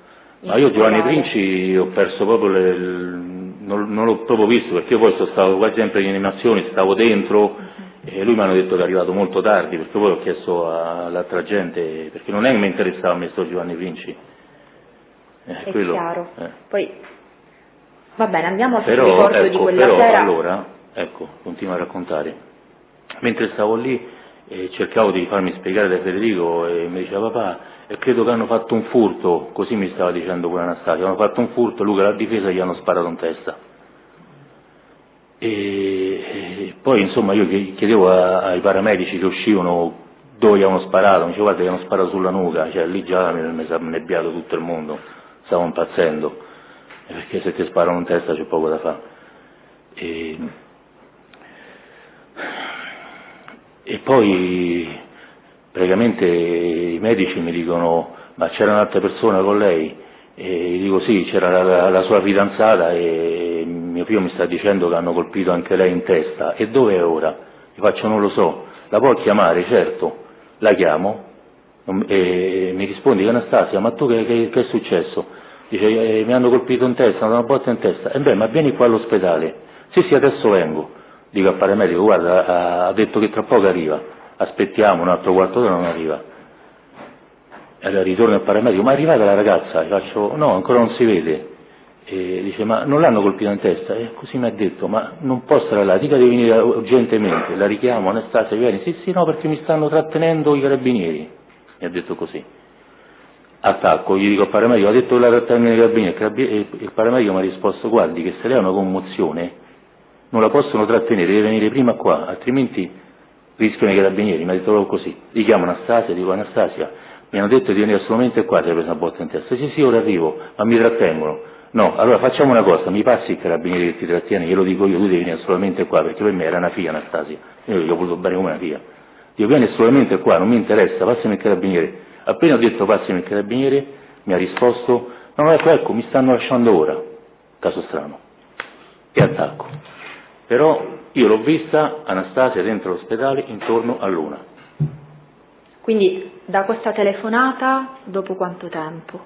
La telefonata io, dopo, diciamo, ho chiamato Anastasia dopo una 20 minuti, una mezz'oretta che abbiamo capito che c'era pure lei, non arrivava, saranno state 11:30. 11:30, all'1 io ho chiamato mio fratello che abita a Tivoli, arrivato dopo mezz'ora, lei dalle 11:30 arriva all'1, non so che cosa abbia fatto. Se tu vuoi bene al tuo fidanzato corri dietro a piedi all'ambulanza, non aspetti, Fatto sta che... E quando è arrivata? Avete Quando avuto modo è di parlare? quando è arrivata si è presentata con un collarino. E io appena l'ho vista piangendo, sono andato incontro, l'ho abbracciata, no? E senza neanche pensare che potessi fare male. L'ho abbracciata, ho fatto, scusa, ho fatto male. No, tanto non mi fa più male, se l'è tolto. No, non lo togliere, io ho fatto, fatti prima visitare. No, non mi fa più male, non mi fa più, se l'è tolto. E mentre che se l'è tolto, riabbracciata, non aveva nessun segno dietro. Io ho guardato, non aveva nessun segno dietro. Non mette in dubbio che non l'abbiamo colpita, però quello che ho visto non quello aveva anche nessun è segno. emerso in maniera abbastanza... Io dico tutto quello che era, non nulla di No, quello che le ricorda. Sì. E ha provato a farle qualche domanda, avete parlato di qualche Sì, ho rapina? detto, ma che è successo? Mi ha fatto una rapina, Luca mi ha difeso, mi ha fatto una rapina. Era finita lì, stavamo a piangere insieme. Ci eravamo messi pure in ginocchio davanti al letto di De Luca a pregare che guarisse. In tutto ciò lei poi ha chiamato sua moglie, perché... Sì, io praticamente ho sopraggiunto anche questo Luciano, che pure lui abita a Guidonia. È arrivato prima Luciano. E dico, Luciano, fammi fuori, non so come dirle a mia moglie. Ci puoi pensare te? E allora Luciano ha fatto, stai tranquillo, ci penso io. Ha preso l'altro figlio Federico, è andato a casa, sono saliti su, l'hanno svegliato, lei dormiva. E non so come hanno fatto, sinceramente non manco lo potevo sapere. So che dopo un po' è arrivata pure mia moglie. Sono arrivati tutti i miei parenti, mia moglie, mio cugino carnale Massimo Guarnieri, che l'ho pure citato per qualche parte, mio fratello, tutti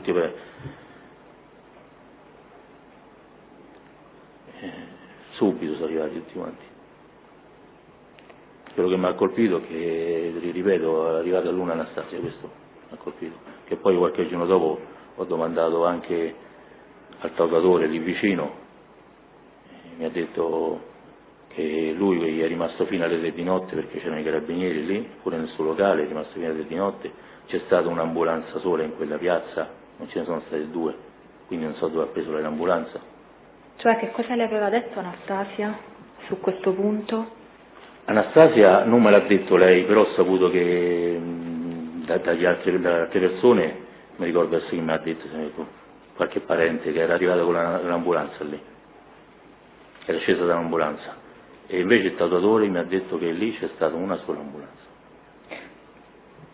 Lui è stato fino alle 3 di notte e ha visto Anastasia e Clementina seduti lì davanti al suo marciapiede a parlare col cagnolino in mano, e verso l'una è arrivato un ragazzo, una persona, non so chi fosse, su uno scooter e l'ha caricata. Con uno scooter. Con uno scooter l'ha caricata? Scuro. L'ha caricata con tutto il cagnolino e se ne sono andati. Il tatuatore mi ha detto testuali parole, ma fate attenzione al cagnolino che potrebbe cadere. Noi hanno risposto, non fatti affari tuoi, non si preoccupi, qualche cosa del genere.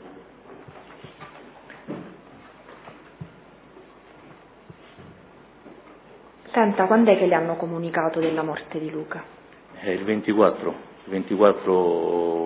al sole di pranzo più o meno, non l'ho preciso, non mi ricordo. Mi hanno comunicato questa cosa. Chi eravate lì presenti? Ma diciamo che lì c'eravamo io e mia moglie, facevamo entrare 2 persone alla volta, e pure ci davamo il cambio spesso con Anastasia, e anche sul fatto della donazione degli organi, che di solito sono i familiari che decidono. Il primario è venuto nella stanza, ha detto volete prendere questa decisione se donare o no gli organi. Non ne avevamo mai parlato in famiglia, premetto questo. però avevamo preso questa decisione perché Luca era una persona che amava aiutare il prossimo. Se vedeva una persona in difficoltà, pure se non la conosceva, l'andava a aiutare. Allora ho detto a mia moglie, Luca voleva aiutare tutti, facciamoli aiutare per l'ultima volta. Però questa decisione la dobbiamo prendere anche da Anastasia, perché ormai fa parte della nostra famiglia.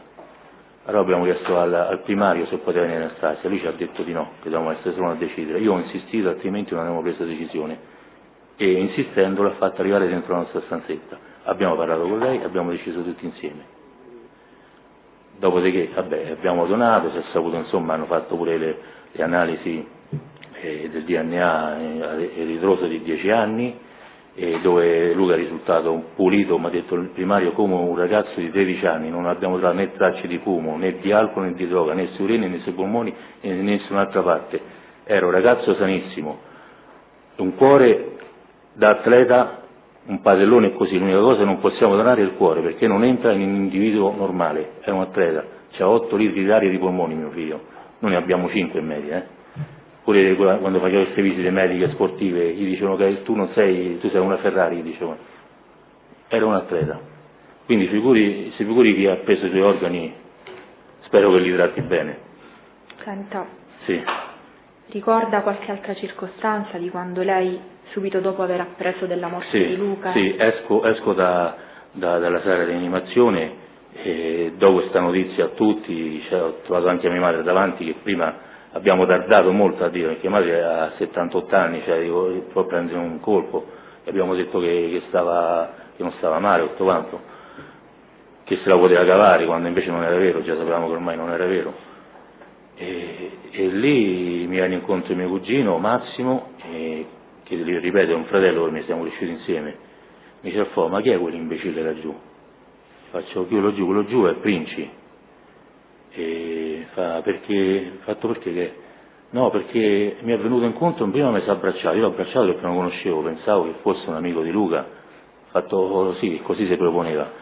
Però dopo un po' che stava lì nel gruppetto con Munoz, Anastasia, Clementina, lui, non so chi altro c'era, basta credo, dice, una volta che ho detto Luca non c'è più, lui si è girato verso lo bere, allora visto che è morto andiamoci a fare una birra in panino perché io ho fame. Ha detto al fuoco, avrei dovuto una pizza in bocca, mi sono trattenuto. Se l'avessi sentito io l'avrei fatto sicuramente, perché in quel momento, ripeto, non si deve fare, ma un genitore in quel momento perde le staffe. Però queste testuali parole di mio cugino, questo si definiva amico, capito?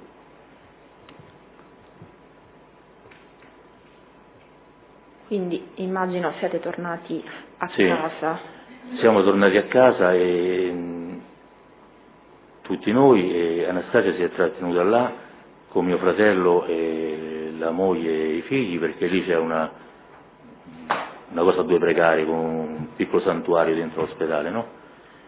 E questo mi ha detto mio fratello, si sono trattenuti là, hanno pregato per Luca, per qualche cosa, E Anastasia con mio fratello sono venuti forse intorno alle 7, non so, nel tardo pomeriggio insomma. E poi appena abbiamo visto Anastasia siamo riabbracciati con mia moglie, con lei a piangere insieme, ci siamo messi sul letto di Luca, così poi Anastasia, mia moglie ha chiesto a Anastasia se poteva rimanere quella notte per condividere questo dolore, insomma, no? E Anastasia al momento disse di sì, e poi ha detto che usciva e sarebbe ritornata. Invece poi quando più tardi, forse verso le 9, le 10 di sera, non tornava, mia moglie la chiama, dice ma Anastasia, ma che fa, non vieni?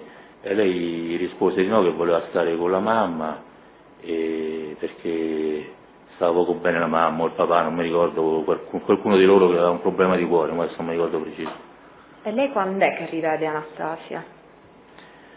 Anastasia poi è tornata da noi perché ha dormito dalla notte dal 25 al 26, ha dormito da noi. E quando è tornata io gli ho detto pure queste parole: Anastasia, per noi sei una figlia e questa era la stanza di Luca, ora la stanza tua, se vuoi ti do anche le chiavi, ho detto così, questa ormai è la tua stanza. e lei mi si è abbracciata piangendo, emozionata pure lei. E siamo stati pure un po' insieme, io e Anastasia e mia moglie, dentro la stanza di Luca, chiusi là, e niente. Poi dopo ha dormito lì quella notte. So che mia moglie gli ha chiesto anche, io in quel momento non c'era, come l'ha raccontato, se loro c'entravano in questa situazione di droga, e lei rispose di no, 2 o 3 volte.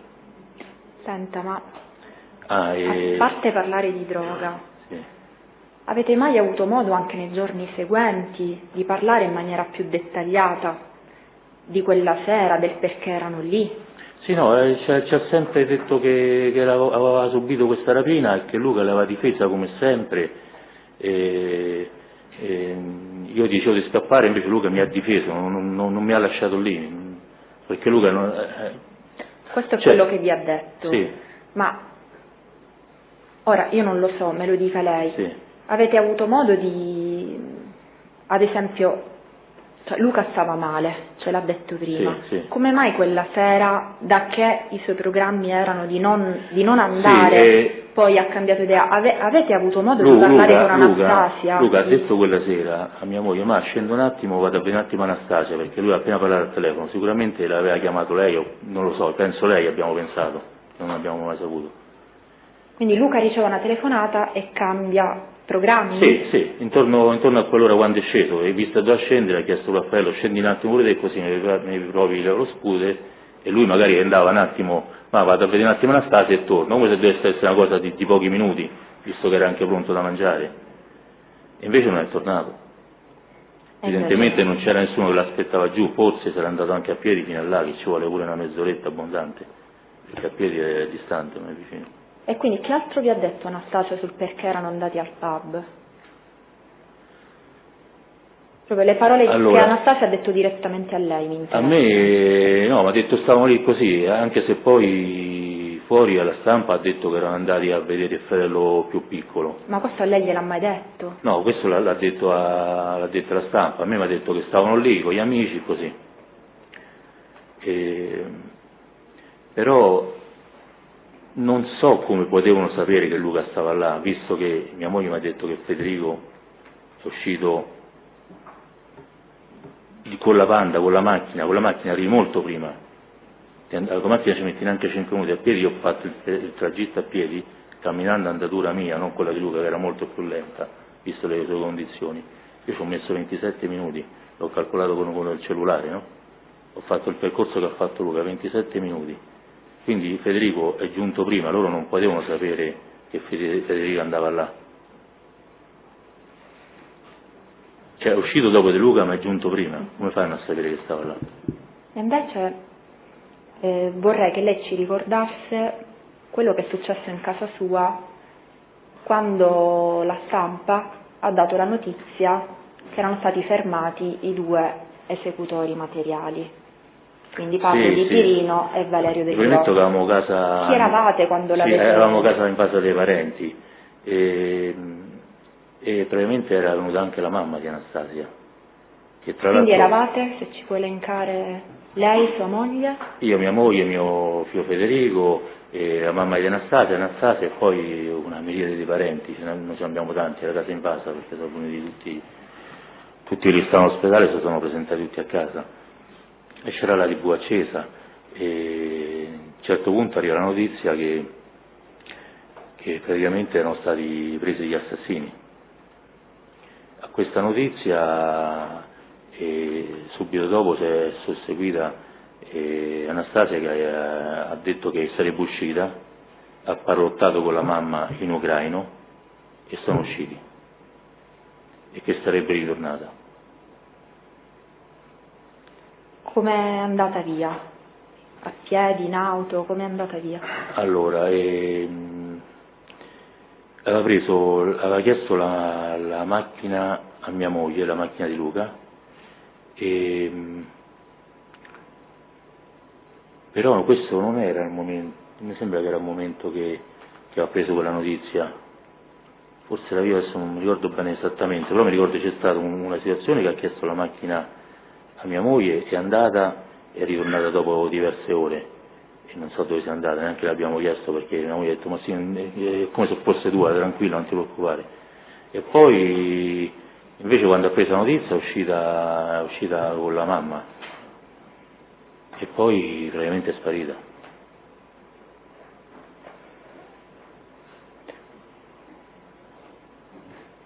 Ora vorrei che lei ci parlasse meglio invece dei giorni precedenti e in particolare qual era il rapporto fra Giovanni Princi e suo figlio Luca. Allora, Princi, questo ragazzo Luca l'ha conosciuto all'ultimo anno di liceo e credo che sia anche subentrato ad anno iniziato. E come me l'ha descritto Nicolas di Nicola, che è un amico vero di Luca, che si conoscevano dalle elementari, hanno sempre frequentato insieme anche fino al liceo, e frequentava spesso la nostra casa, erano come fratelli, sono cresciuti insieme. Mi disse che sto Princi era visto come un eroe, una sorta di eroe là dentro, perché erano fuori dagli schemi, una testa calda, e andava pure, rispondeva anche ai professori, spesso lo buttavano fuori dall'aula, e quindi era diventato una sorta di eroe tra gli alunni. E poi finisce questo anno di liceo e Luca ci dice se poteva invitare qualche amico in Abruzzo. Noi abbiamo una casa al confine tra Lazio e Abruzzo, circa 12-13 km da Matrice, e noi abbiamo detto certo, sono amici, portali, non c'è problema. Siamo andati tutti a fare questa vacanza, era ad agosto, e tra questi c'era anche Princi. Dopo 2 o 3 giorni mia moglie lo manda via di casa, perché si comportava maleducatamente, noi la maleducazione a casa nostra non deve esistere. Mia moglie ha detto gli altri sono educati, bravi ragazzi, ma questo è maleducato, fammi il favore Luca, di qualche cosa te, se non lo devo dire io, mandalo a casa, mandalo via. Perché ad esempio si soffiava il naso, lasciava il fazzoletto sul tavolino, si buttava sul divano, mangiava patatine e lasciava le patatine lì, cioè è casa sua praticamente. Gli altri erano educati, si sparecchiavano addirittura, anche se mia moglie diceva state tranquilli, ci penso io, però era l'approccio sbagliato di questo ragazzo.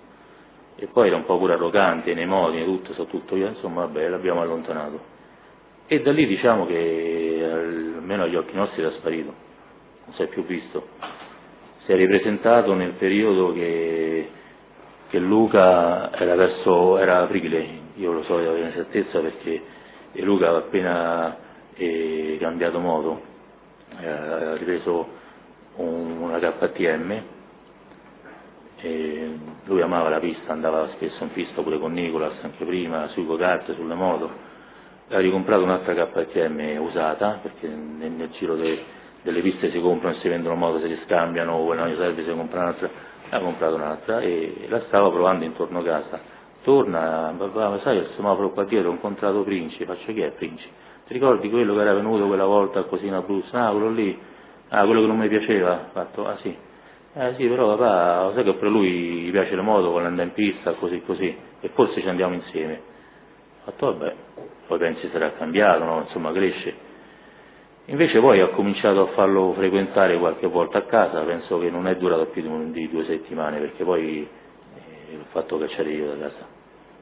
E Luca ha la Panda con l'ingancio dietro, attacca il carrello, quindi ha caricato anche la sua moto, la portava, hanno girato diverse piste. La più assidua era quella lì a Latina, il Sagittario, poi ci stavano altre piste nel Lazio, anche in Abruzzo, sono andati diversi, li conosceva tutti, insomma. Quindi Luca e Giovanni Princi sì, andavano anche insieme per... Sì, più che altro era questo l'approccio, perché lui, pure a me le moto mi porti con te così, e pure a me le moto mi porti con te così, e l'ha portato. Quello che condividevano era la passione per le moto. Era la passione per le moto, infatti quando ho cominciato a stare su casa, che vedevo che i modi non erano tanto cambiati, una notte, io ho già detto insomma intorno all'1, 1 e mezza di notte arrivavo a casa, perché guidando a mezzanotte e mezza, più o meno era quello l'orario. E in queste paio di settimane circa, 10 giorni circa, che lui lo trovavo spesso dentro casa, e entravo a casa, lo trovavo nel salone a vedere dei film con lui, Anastasia, la ragazza di lui pure,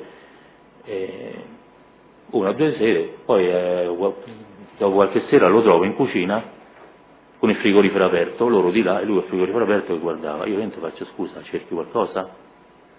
Mi fa no, sta a vedere se c'è qualcosa da mangiare o da bere perché ho fame. Ok, se tu hai fame io ti do tutto il frigorifero, ma devi chiederlo, non è questo il modo. Ah sì scusa no perché io pensavo, vabbè, e questo insomma già mi ha dato fastidio. Poi altre sere si cominciavano a prolungare le serate perché invece dell'1 alle 2 hanno cominciato a fare 3, le 4. Cioè, anche se io ho detto a Luca, ma se io una sera voglio vedermi un film al salone, non ci posso stare perché ci deve stare questo? Tu Anastasia deve andare a letto, ma questo deve stare qua a casa? Poi questo modo dell'altro giorno che mi ha fatto il frigorifero così, a me non mi sta bene, ma tu lo faresti a casa tua? No papà, ma perché ha fatto così? Sì, mi fai il favore, vuoi andarci in pista, vuoi essere tuo amico, quello che ti pare, però non farlo più entrare in casa. Infatti non l'ho fatto più salire. Infatti poi se poi lascialo perdere, ma tanto ci vado solo in pista, non è che ci devo fare chissà chi mi ha detto. Ecco come ha detto Luca. Io non ho altre domande.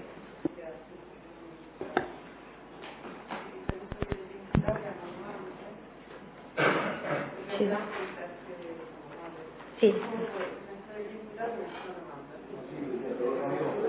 Fare una richiesta di precisazione. Signor Sacchi, mi scusi, lei ha riferito prima una circostanza. Io ho anche l'esame diretto, però Presidente pongo una questione, io non ho domande. Siccome ha fatto riferimento, a sua volta riferendo circostanze apprese da un tatuatore, io volevo chiedergli, per poi chiedere alla Corte ex 195,1, se fosse in grado di indicarci e di specificarci le generalità di questo tatuatore, perché mi pare che si versa pacificamente in una situazione di testimonianza in diretta, e quindi chiedo su quel tema l'esclusione del tatuatore, che mi pare peraltro forse sia anche in qualche lista testi, però volevo identificarlo nominativamente. Sì, il nominativo no, però so dove sta e so che mi ha detto che sono entrati i carabinieri lì dentro, hanno preso i video e anche Anastasia è andata là dentro, si è andata a lavare, questo mi ha detto. Sta lì sul posto, sulla piazza, proprio di fronte a dove è successo.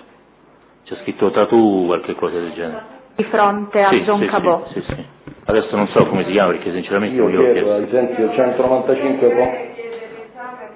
Me l'ha detto spontaneamente lui, stavamo lì e mi avevano detto queste cose.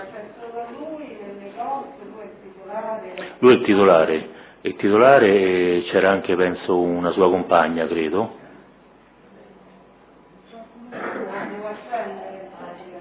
Scusate perché oggi è un po' complicato.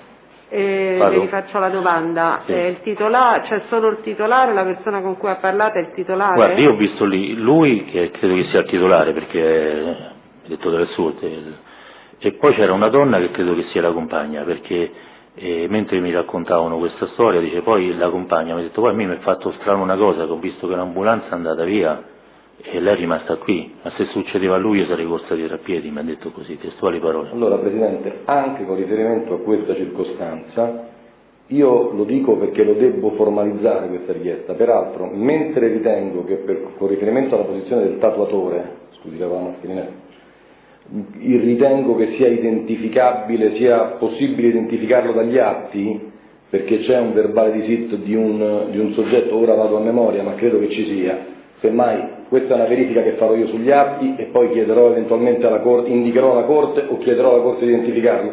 Non vale questo ragionamento per quanto riguarda questa signora, che invece chiedo che venga identificata.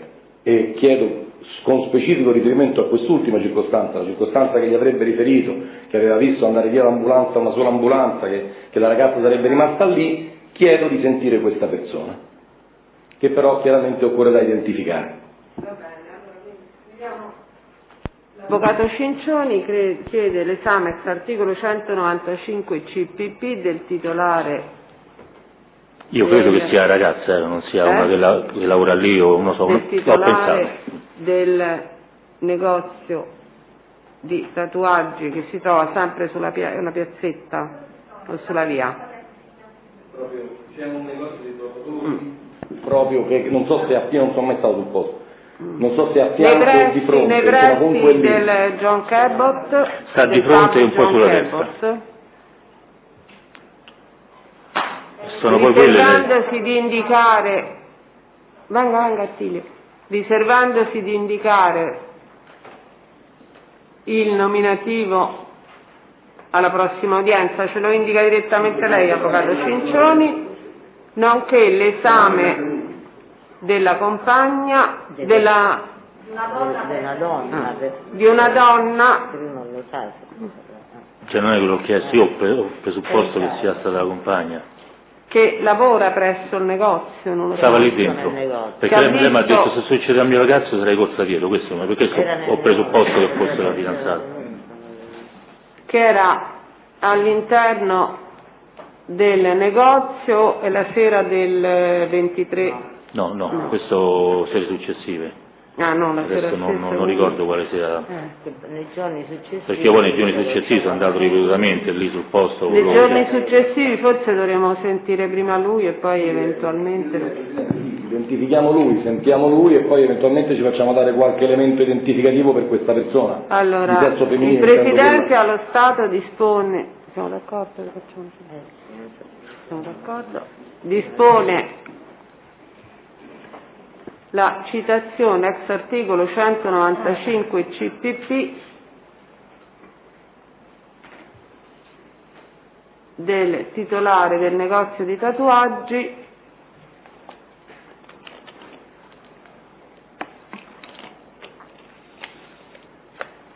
a cura dell'avvocato Cincioni. Lo cita direttamente lei, avvocato? Se lei sa che tanto lo può identificare, Nella prossima udienza verificherò sugli atti facciamo dell'indagine e quindi alla prossima udienza poi il Presidente mio per udienza che verrà indicata nel prosieguo, quindi intanto è autorizzato, poi se lo sentiamo cerchiamo di risalire a questa donna, eccetera, che verrà indicata nel prosieguo perché deve rintracciare il nominativo, eccetera, c'è sempre brutto. Buongiorno signor Sacchi, avvocato Vesna per la parte civile. Qualche domanda. Lei ha appena raccontato al pubblico ministero i rapporti intercorrenti tra Luca e Giovanni Princi. Invece io vorrei sapere quali erano i rapporti tra Luca e Anastasia, soprattutto nell'ultimo periodo. Allora, ripeto, Anastasia noi ci era sembrata all'inizio veramente una brava ragazza, l'altra che l'avevamo accolta come una figlia, io volevamo bene sia io che mia moglie e anche Federico. E fino a prima dell'estate i rapporti erano normali, scorreva liscio, anzi diciamo vedi che brava ragazza, gli sta pure dietro, cioè delle volte gli preparava anche i panini quando c'era fame, Luca stava sdraiato a vedere il film, le salsava, era affabile, brava ragazza. Dall'estate in poi qualcosa è cambiato, non so che, ma qualcosa è cambiato. Perché? Cosa è successo? Quale estate innanzitutto? Io penso che è stato l'avvento di Princi, perché Princi era uno... Di quale estate parliamo? L'ultima estate, questa qui. Perché siamo stati in vacanza insieme ad Auronzo di Cadore, io avevo prenotato dal 24 al 31 di agosto. E Per chi aveva prenotato? avevo prenotato per la mia famiglia, quindi noi 4, più Anastasia, perché Anastasia la stavamo portando a tutte le vacanze dove andavamo noi. Siamo stati in Calabria, l'abbiamo portata, siamo stati in Sardegna, in tutte le parti. Pure quando siamo stati pure in Veneto, l'ultima vacanza, vabbè, tutte le parti dove andavamo veniva pure lei, prenotavo sempre per 5. E gli ultimi giorni, quando si avvicinava la data del 24, quindi 2 giorni prima, Luca mi fa: papà, ma ti dispiace se vengono anche Princi e Clementina, Giovanni e Clementina? Gli faccio: dove? In vacanza. Ma con noi? No, a un paese vicino, sta a 9 km da noi. Io faccio: vabbè, loro sono liberi di andare dove vogliono, basta che non stanno in casa nostra, non è che io posso dire vai o non vai, chi so per dire queste cose, loro vanno dove vogliono. E vabbè, no, perché magari stanno là, poi magari il giorno staremo pure insieme, non lo posso impedire.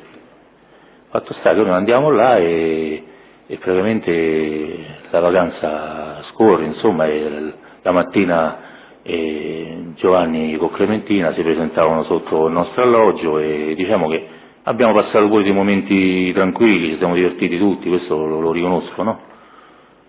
venivano loro sotto, prendevano Luca, Anastasia, poi c'è stato pure io 3 volte insieme a loro, con mia moglie, e fino al 30 di agosto io devo ritornare al lavoro, però siccome avevo pagato fino al 31, Luca mi fa: papà, ma se stiamo fino al 31, se Anastasia stiamo qua fino al 31, ci possiamo stare? Ha fatto: certo, è pagato. E sono rimasti con loro e sarebbero tornati in macchina con Anastasia, con Princi e con Clementina.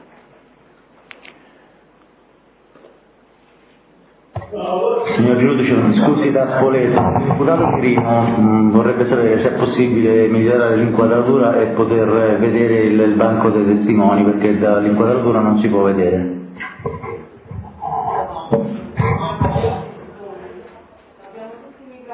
Il mio è acceso.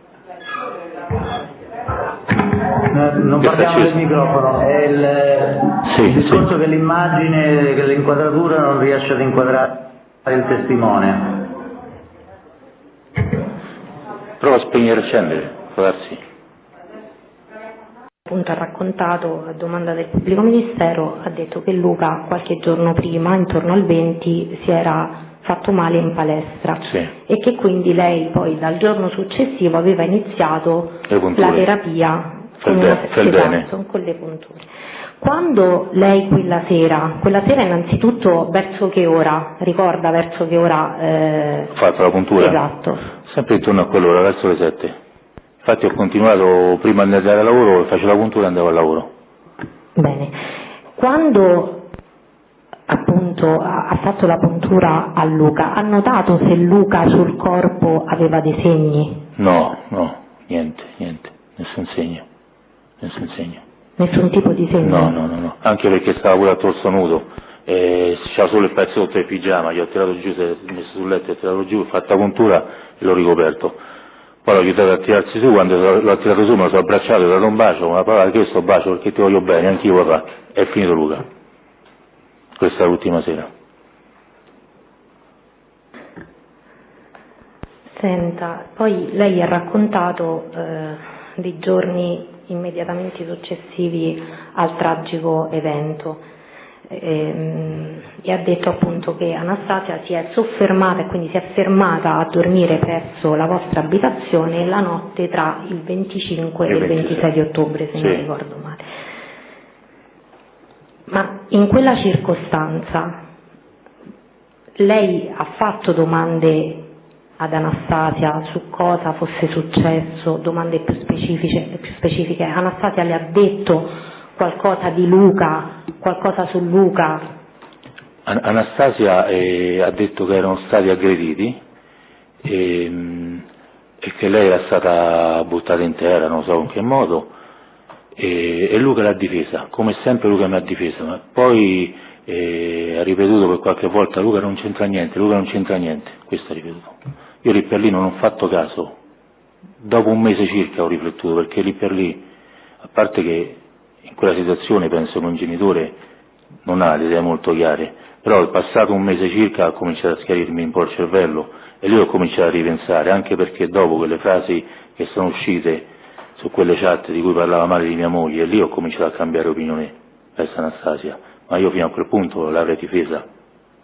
Però lì ho cominciato a cambiare, perché dico: allora non è Anastasia che conosciamo, perché parla male di mia moglie quando l'ha trattata come una figlia? Quando l'abbiamo trattata come una figlia? L'abbiamo accolta in casa, gli abbiamo messo un letto in casa.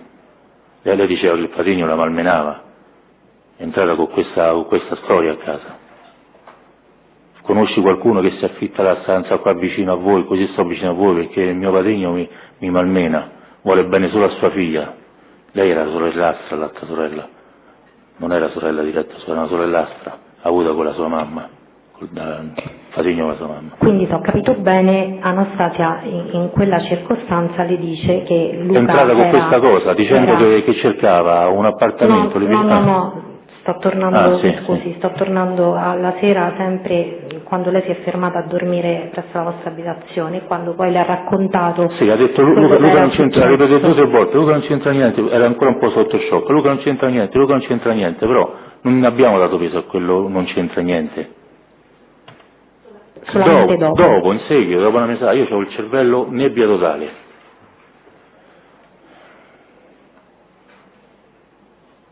Io ho concluso, Presidente, grazie. L'avvocato Faris per le parti civili. Senta, sulla questione economica lei ha risposto alla domanda della collega, insomma, ha illustrato insomma, le entrate di suo figlio. Io le voglio chiedere questo, ma suo figlio, specie nell'ultimo periodo, lei ha mai manifestato, oppure lei si è accorto lei in maniera autonoma, non so, che magari i soldi che lui guadagnava non gli bastavano, che voleva di più? Ha percepito questa cosa o suo figlio gliel'ha detto che voleva guadagnare di più, insomma, che non gli bastava ciò che... Assolutamente no, prendeva della casa vacanze in media 1.800-1.900 al mese, 500 di base di palestra più non aveva assolutamente bisogno, poi insomma non stiamo messi male in famiglia, sinceramente, io ho un ristorante, la casa nostra è di proprietà, l'altra casa del bed and breakfast è di proprietà e non aveva mai avuto bisogno, anzi io durante questi anni che Anastasia è stata là, oppure qualche volta ha detto Luca, visto che questa ragazza sta qua con noi, gli vogliamo bene, e visto che fa babysitter, se ha bisogno di qualcosa, aiutala anche te. Senta, lei sa se invece Anastasia aveva qualche problema economico, se avesse il bisogno di guadagnare qualcosa in più? Non lo so, questo non lo so. Io ho detto, premettendo che facesse la babysitter tanto un po' da guadagnare, per questo dissi così a Luca, però che avesse proprio necessità non l'ho mai sentita dire ho bisogno di soldi, questo no. Va bene, sono altro.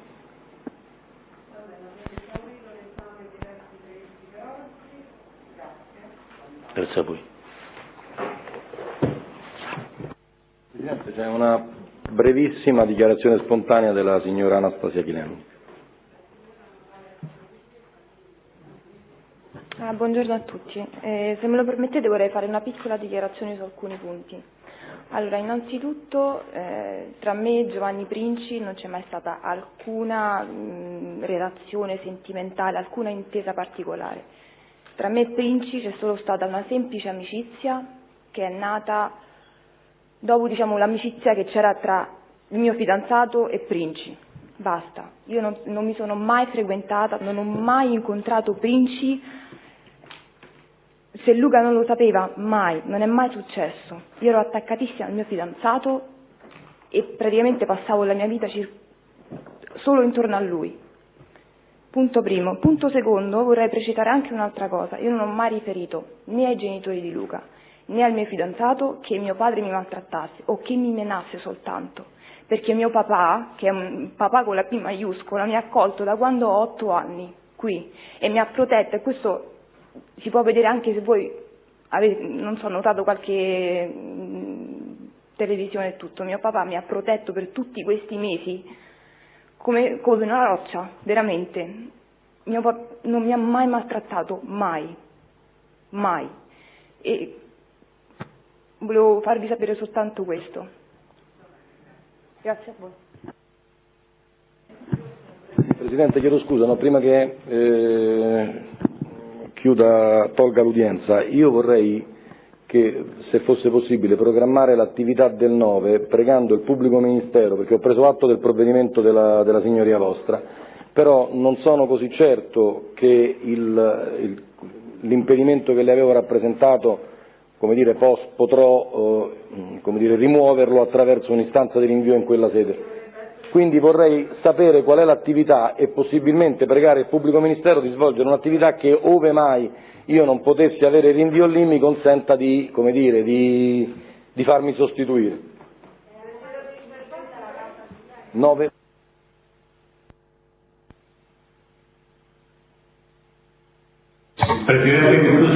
Invece volevo dire, dato che si è parlato del titolare del negozio di Tatu, si tratta di Mirko Ciaffarini ed è stato già sentito durante le indagini preliminari in data 21 novembre 2019.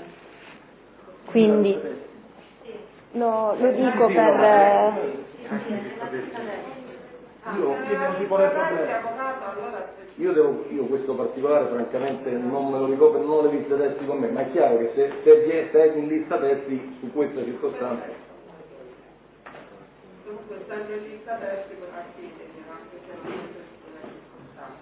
Sì, no, appunto non c'è più il formalismo della citazione, a me serve introdurre il tema perché non previsto al centro nazionale. Mi pare un attimo, Farini. Credo che c'è anche nella lista teste del Grosso, però nella lista teste del Grosso ci sono una serie di testimoni nei quali poi magari inseremo C'è anche in quella PM. C'è anche PM. Sentire, poi noi valuteremo. Preannuncio che è possibile che lui a questo. Allora facciamo così, lo convoco io come teste PM e poi eventualmente potrà fare anche...